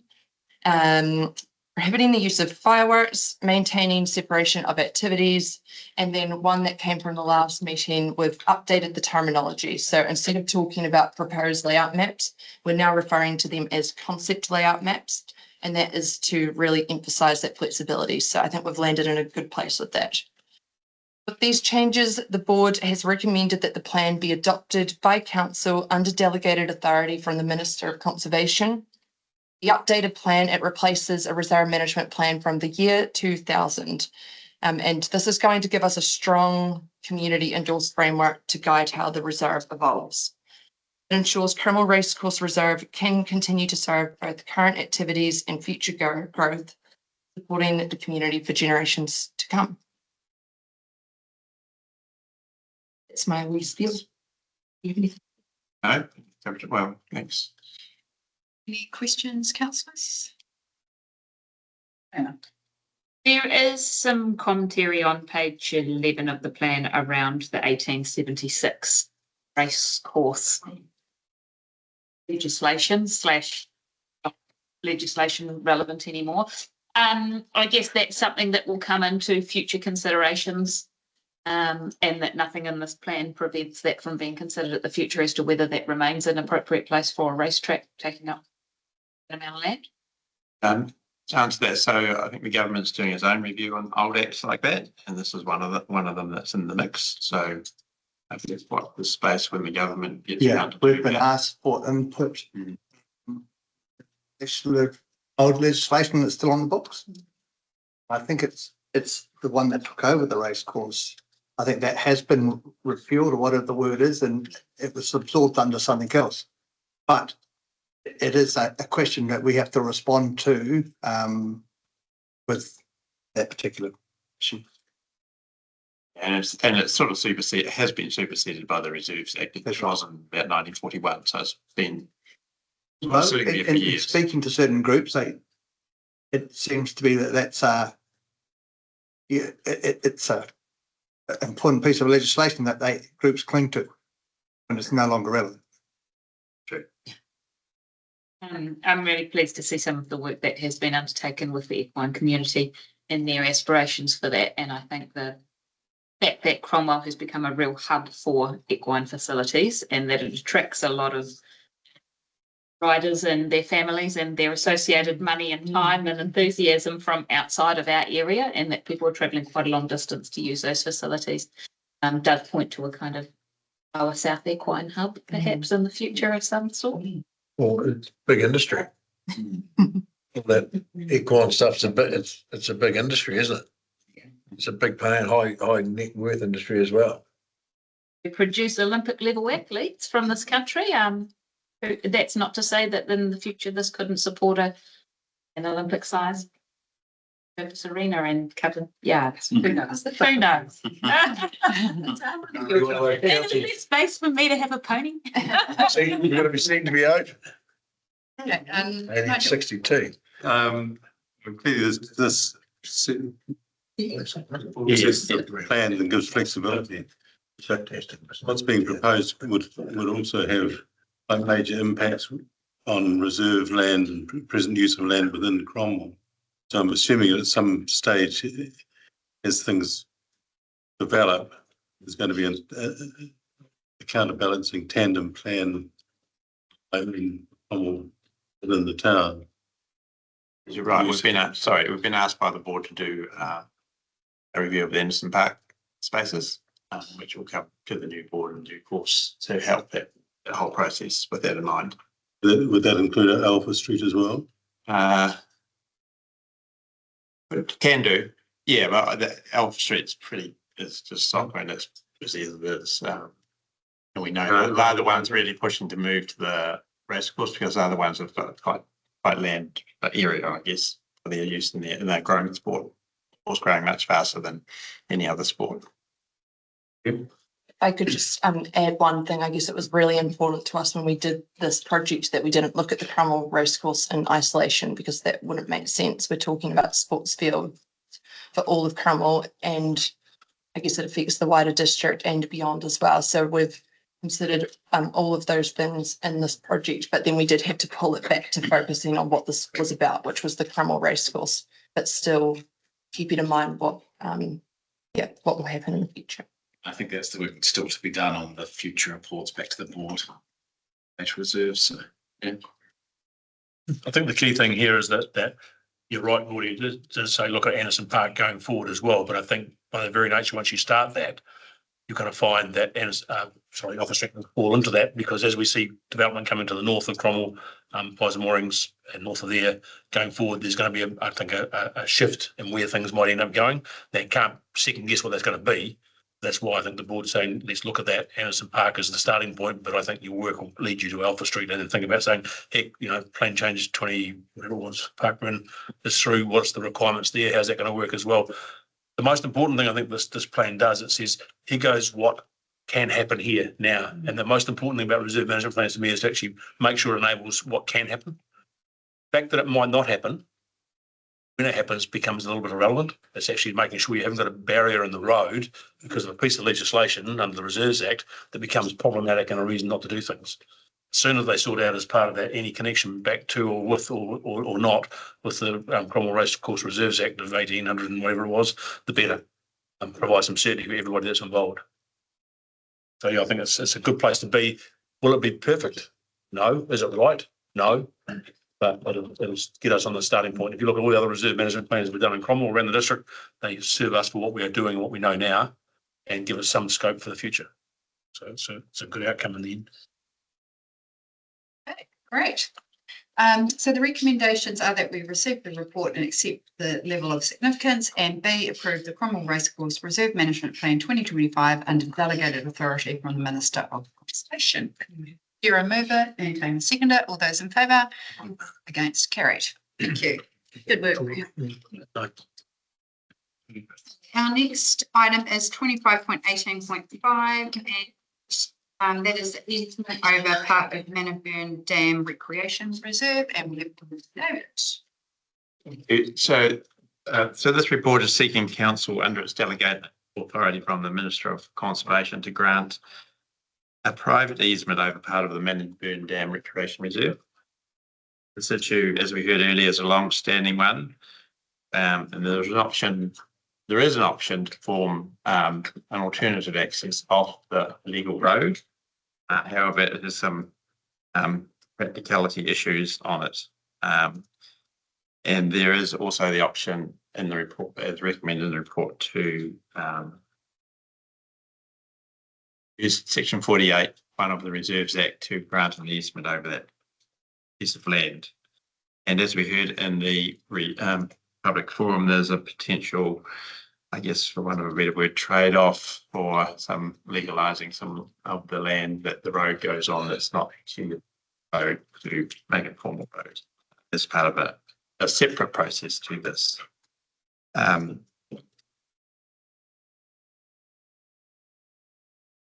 Yeah, and I guess aside from that, we're looking at other formalising a lease agreement for the balance of the reserve that is on the eastern side of the road, on that property, as well as property further up the road, which is not using the land, but anything it hasn't got any encumbrances over it, such as easements, just a piece of land that's on that side of the road. And if anybody is thinking we divided the town off, well, it's Crown land, so that's really a difficult property process to do anyway. So this is probably the more straightforward process. So in summary, there is a process within the Reserves Act that can be used to grant an easement for the access if council has in mind to agree to that option.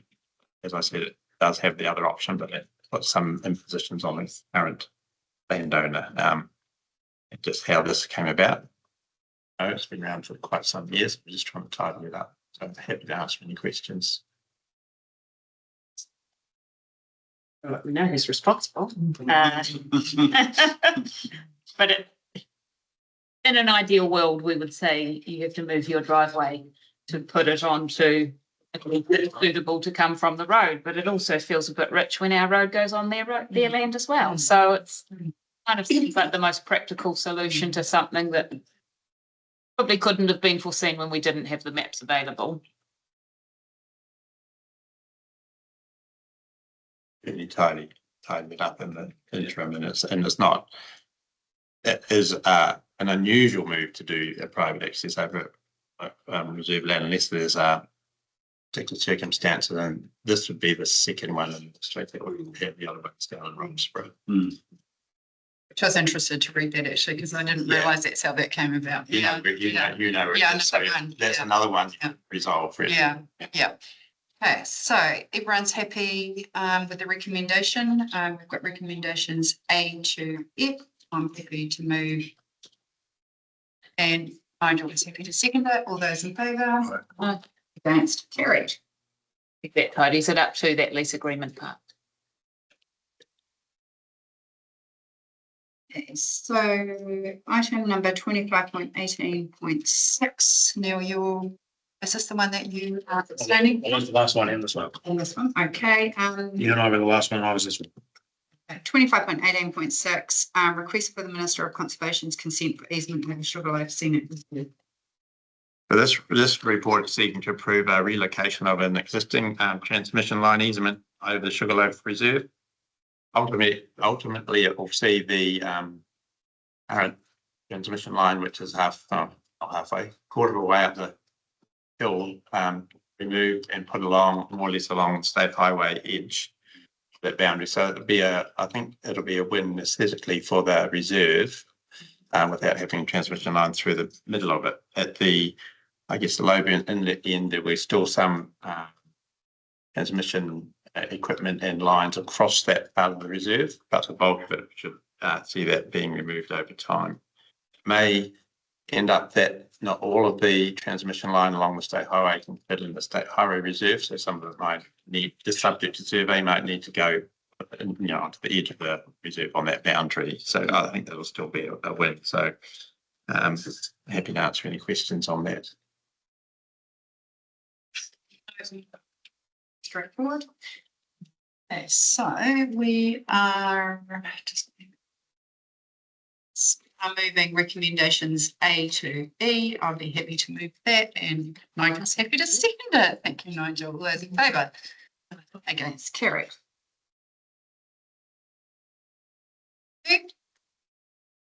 So now we are moving on to item number 25.18.7. Now Wing and Paula to give us. Yeah, but I don't think it's that's why I wanted to make sure.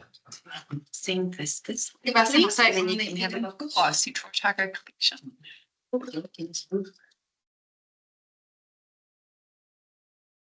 Good afternoon, everyone. So the purpose of this report today is to first share the achievements of Edenhall Central Otago over the last 18 months and to seek Council's endorsement for the proposed strategic direction for this collection and the project.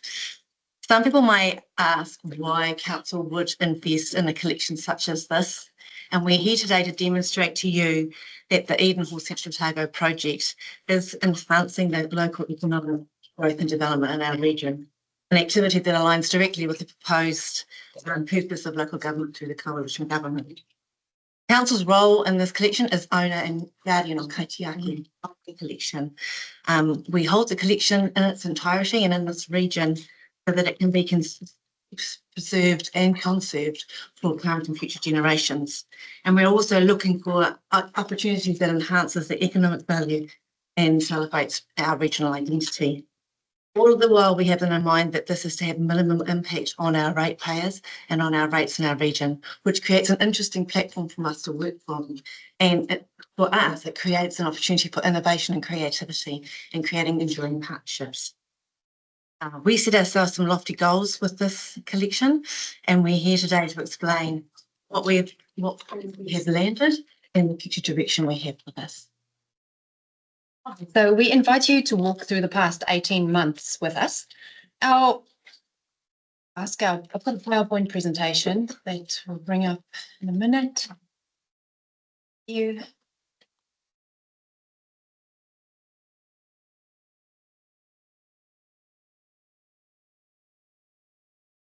No, there's a couple of slides before that actually, Wayne. Oh, there we go. No, that's, yeah, and the next slide, please.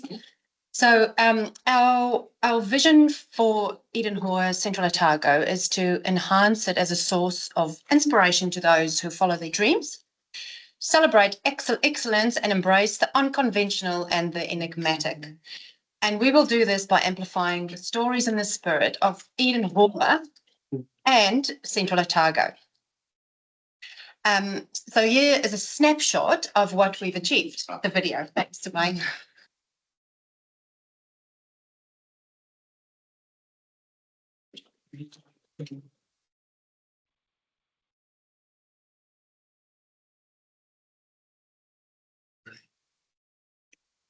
Sound. Yes, yes.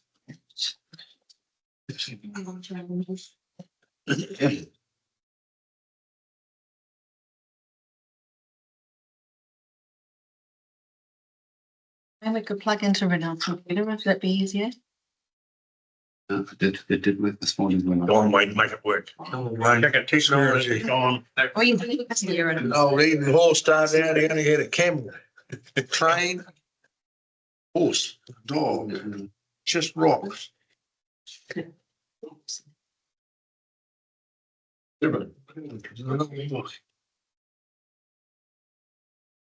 Yes, Wedderburn. Yeah, it's a strange place. Stranger people. Great dress, you meant to say great dress. Yes, that's it, Stu. The focus on the I think they're dress. there on a full moon. Great landscape on the mighty Maniatota.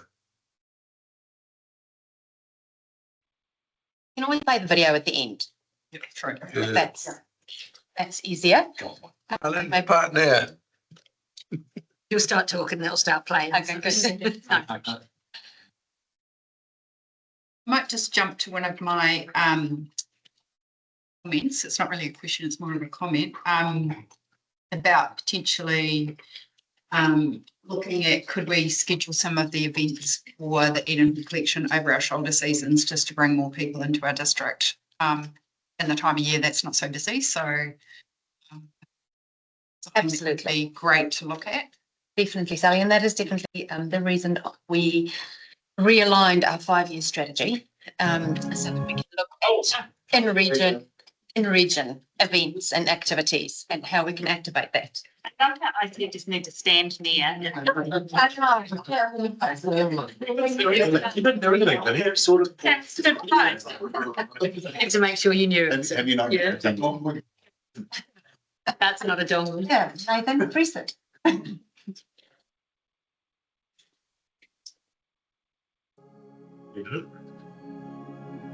Yeah, click in. I know I can't.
This way.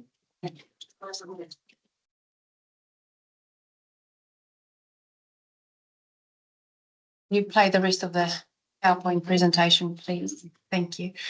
So as you just seen, so the Eden Hall Central Otago section is a cultural heritage highlight in New Zealand, and more specifically in Central Otago. And we Central Otago District Council, the Eden Hall Central Otago Trust, and the Eden Hall Central Otago Steering Group are the caretakers of this collection. We're very happy and fortunate to be there. To safeguard the collection in a contemporary way, we've commissioned 2 in-region photo shoots, both with world-renowned photographer Derek Henderson, who volunteered his time and endless energy to our heritage project. Go to the next couple of slides, please, Wayne.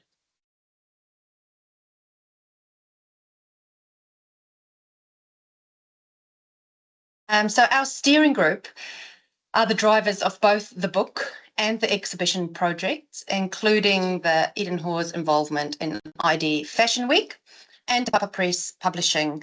And our steering group and trust play a pivotal role in the caretake of this and the success of this project. You can keep moving down. Thanks, Wayne. So our first photo shoot in 2019, which is that beautiful image over there, that captured the attention of audiences due to the contrast of the beautiful garments and the stark Central Otago landscapes. And in 2024, we undertook an ambitious photo shoot, and that actually took 2 weeks to capture a large number of our garments throughout Central Otago and to get the full catalogue of the collection and to future-proof it really, so that we have the digital stock of everything that we own. And we're very fortunate to have Derek Henderson and Cam Neat, who did all of that for us on a volunteer basis. Somebody actually during the photo shoot said to me, if you had to pay him, it would be over $100,000 to do all of this. So very fortunate. The catalyst, I suppose, for the second photo shoot was the book, which we did in partnership with Te Papa Press Publishing. The Central Otago Couture, the Eden Hall Collection book, as some of you are looking through now. The authors are Dr. Jane Malthus and Claire Renault. Both of them are steering group members of Eden Hall, and they have extensive knowledge of Eden Hall, the man, Central Otago, the place, and also the New Zealand fashion industry, including all the New Zealand designers and the actual fabrics of the time. And as you would have seen in Appendix C, Jane is a dress historian and curator of Otago Museum, and Claire is the senior curator of New Zealand history and culture at Te Papa Museum in Wellington. The book has since become Te Papa Press Publishing's bestseller ever, and we have sold out in most places in New Zealand. We are currently on the second print run of this book to ensure we have enough stock for the upcoming Christmas season. Jane and Margie. Margie is another of our steering group members. She is the founder and owner of Nomdi. They are both involved with ID Fashion in Dunedin, and we combined with ID Fashion Week to do the launch of the opening of the ID Fashion event, and also the launch of the book and the opening of the Toitu exhibition. So the Toitu exhibition is called Eden in Dunedin, and that runs for 2 years at Toitu Otago Settlers Museum in Dunedin until April 2027. It's free to the public to attend, to go in, and it showcases our A-grade garments along with accessories and beautiful imagery that Derek took during the photo shoots. It also has interactive displays, which tells you more about any specific garment and tells you more about Eden Hall, the man, and Central Otago, the place. We have a 15-minute video that runs on a loop constantly, and that shows a snapshot of Eden Hall while he was farming, so country calendar and those kind of bits and pieces. It shows Central Otago's landscapes, taken by several videographers for us over the years. And of course, it shows the background information of the 2 photo shoots. This aligns very nicely with our regional identity, which is our world of difference. And it also aligns with our destination management plan and our economic development, bringing people to region, like you were just saying, and promoting us and our stories. Yeah, you can move through the slides, Wayne, otherwise it might take a while.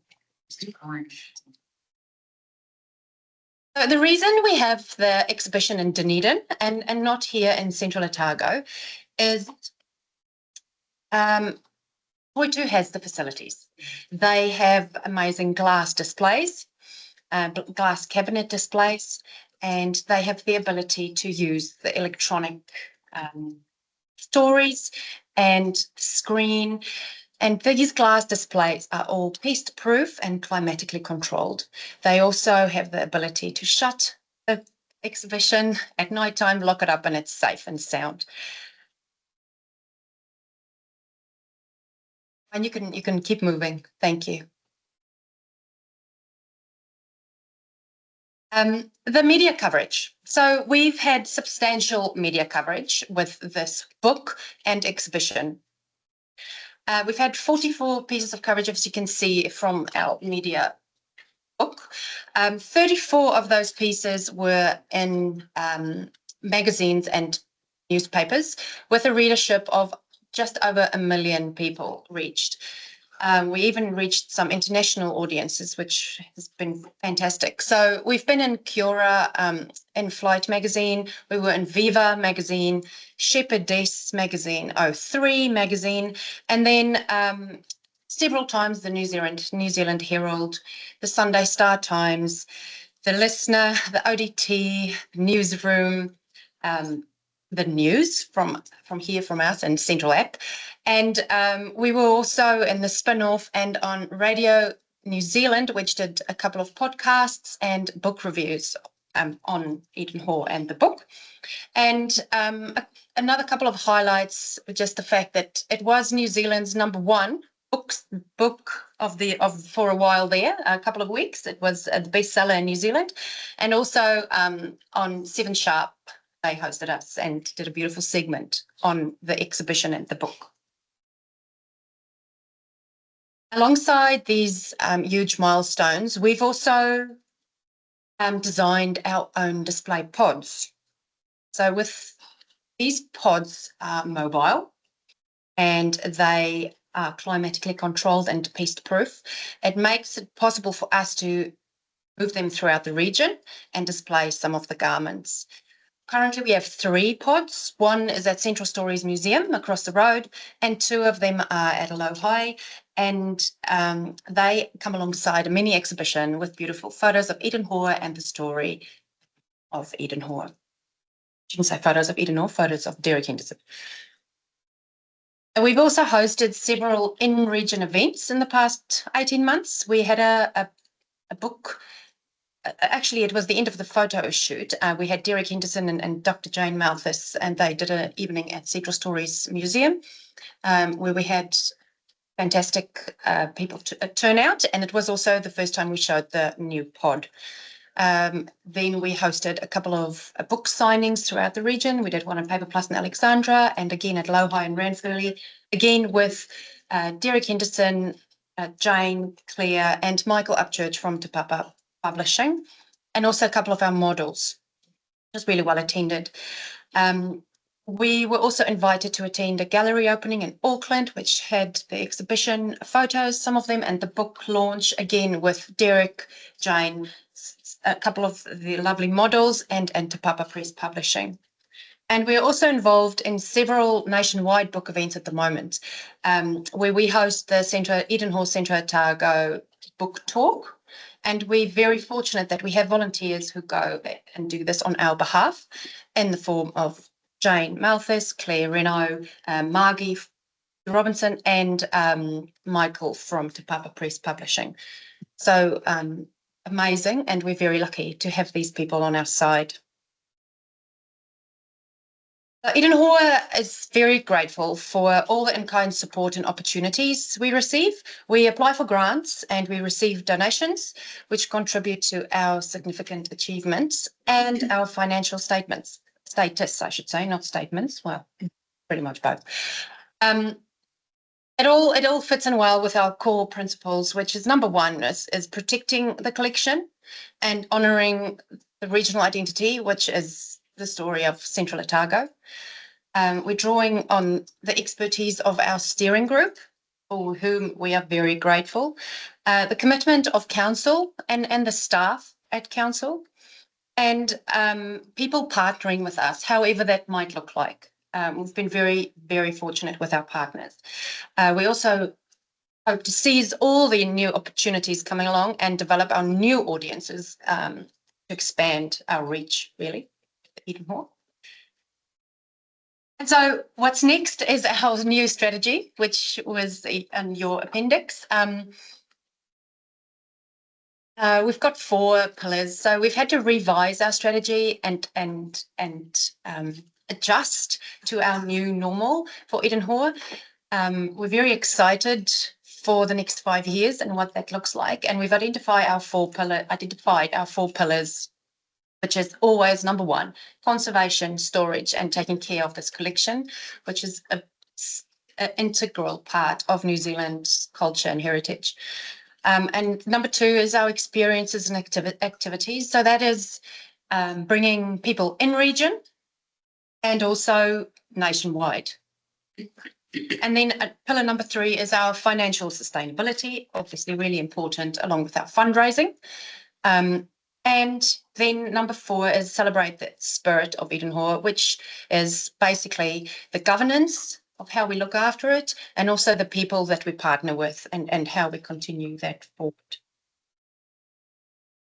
And so just as a last next step, we've got a documentary in the making. They have got a teaser ready to go, which I'm sure will be released very soon.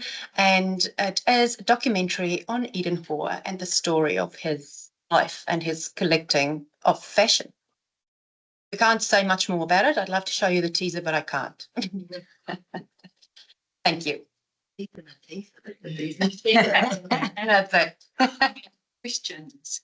I think it's really, really, really cool.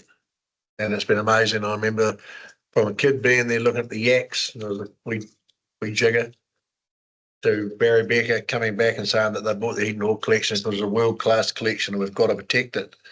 And for a couple of old roosters like Barry and I, and they wonder what we're doing, but it's been phenomenal, been fantastic. We have been fortunate to be involved in a bit of it all the way through. And I just think it's a credit to the staff for having, and the councillors at the time, for having the vision, because it is truly world-class. And the testing times are now for people to go back and have a look and understand the history. And when it's showcased like that, we're a very diverse community with a whole open mind. And I just worked out before that I just said to Neil, that truckload of cattle that he sent away was one of the biggest yardings ever at the Burnside sale yards, and they had to put more trains on to go to Waipiata. So when you go back to the days, you had to drive them over 1,500 cattle to Waipiata to put them on a train, about 8 or 10 to a pen. It was phenomenal. And that today would be worth $4.5 million worth of cattle. So in those days, it would be a very, very big business. So he was not only he was an entrepreneur of his time, and it's quite cool that it's preserved. And I think the more we do that in Central Otago, the better we'll be as a region. So well done to all the staff. You girls doing a fantastic job, and all the people. So well done. Amen.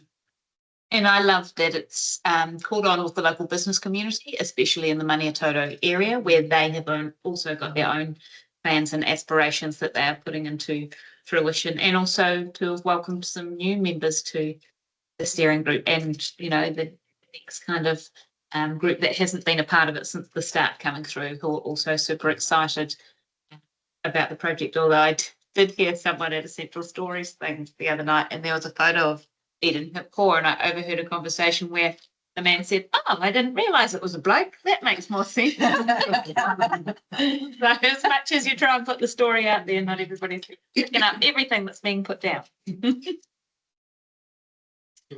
So on the conservation and storage, so the collection is at Central Stories, and you're happy with the facilities and the standard of? We're very grateful for the partnership we have with Central Stories, and they've been fantastic to with us and support us, and it keeps it in a static state for now. Ultimately, it would be great if we had separate storage for it, so that we're not clogging up Central Storage space, but it is what it is, and we're grateful. You mentioned A-grade collections, so you obviously graded, and the And those garments are standing up to the rigours of. Yes, they are. So we check them periodically, obviously, and some of there's some polyurethane stuff that is showing stress on one garment, and a couple of the shoes have delaminated. But thankfully, in the 70s, they used a lot of polyester, and it'll last, but stands the test of time. And the woolen, all right.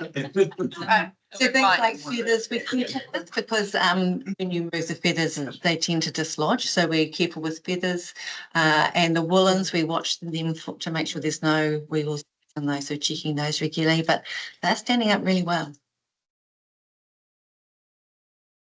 I was just going to mention a couple of things. Firstly, I came up to the book signing at Paper Plus, and that was really great to get to that. It was something that I wanted to do. But the other thing was the film documentary project. So will we own the documentary? So we own the everything that they use from the documentary. They will own the documentary when it's finished, but we own everything that we supply there. Yes, we will have access to everything that they record.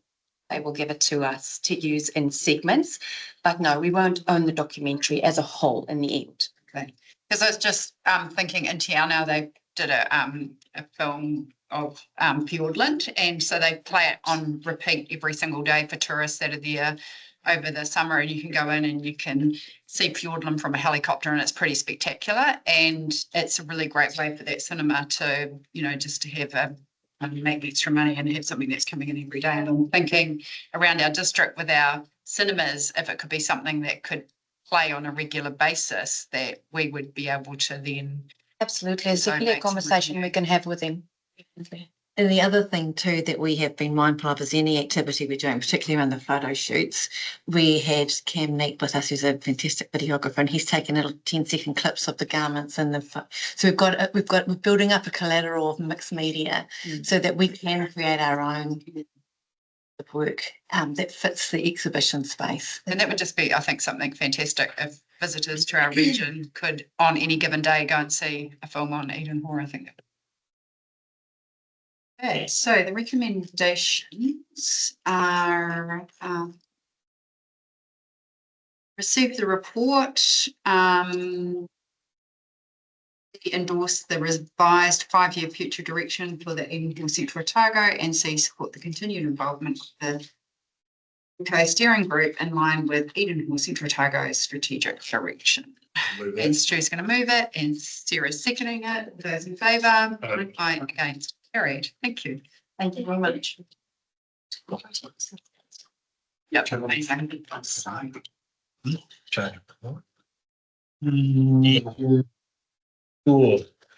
will break for lunch, and we'll be back here at 1:10. The HP charger. Nathan. Yeah. Have we logged off, mate? I'm just doing it.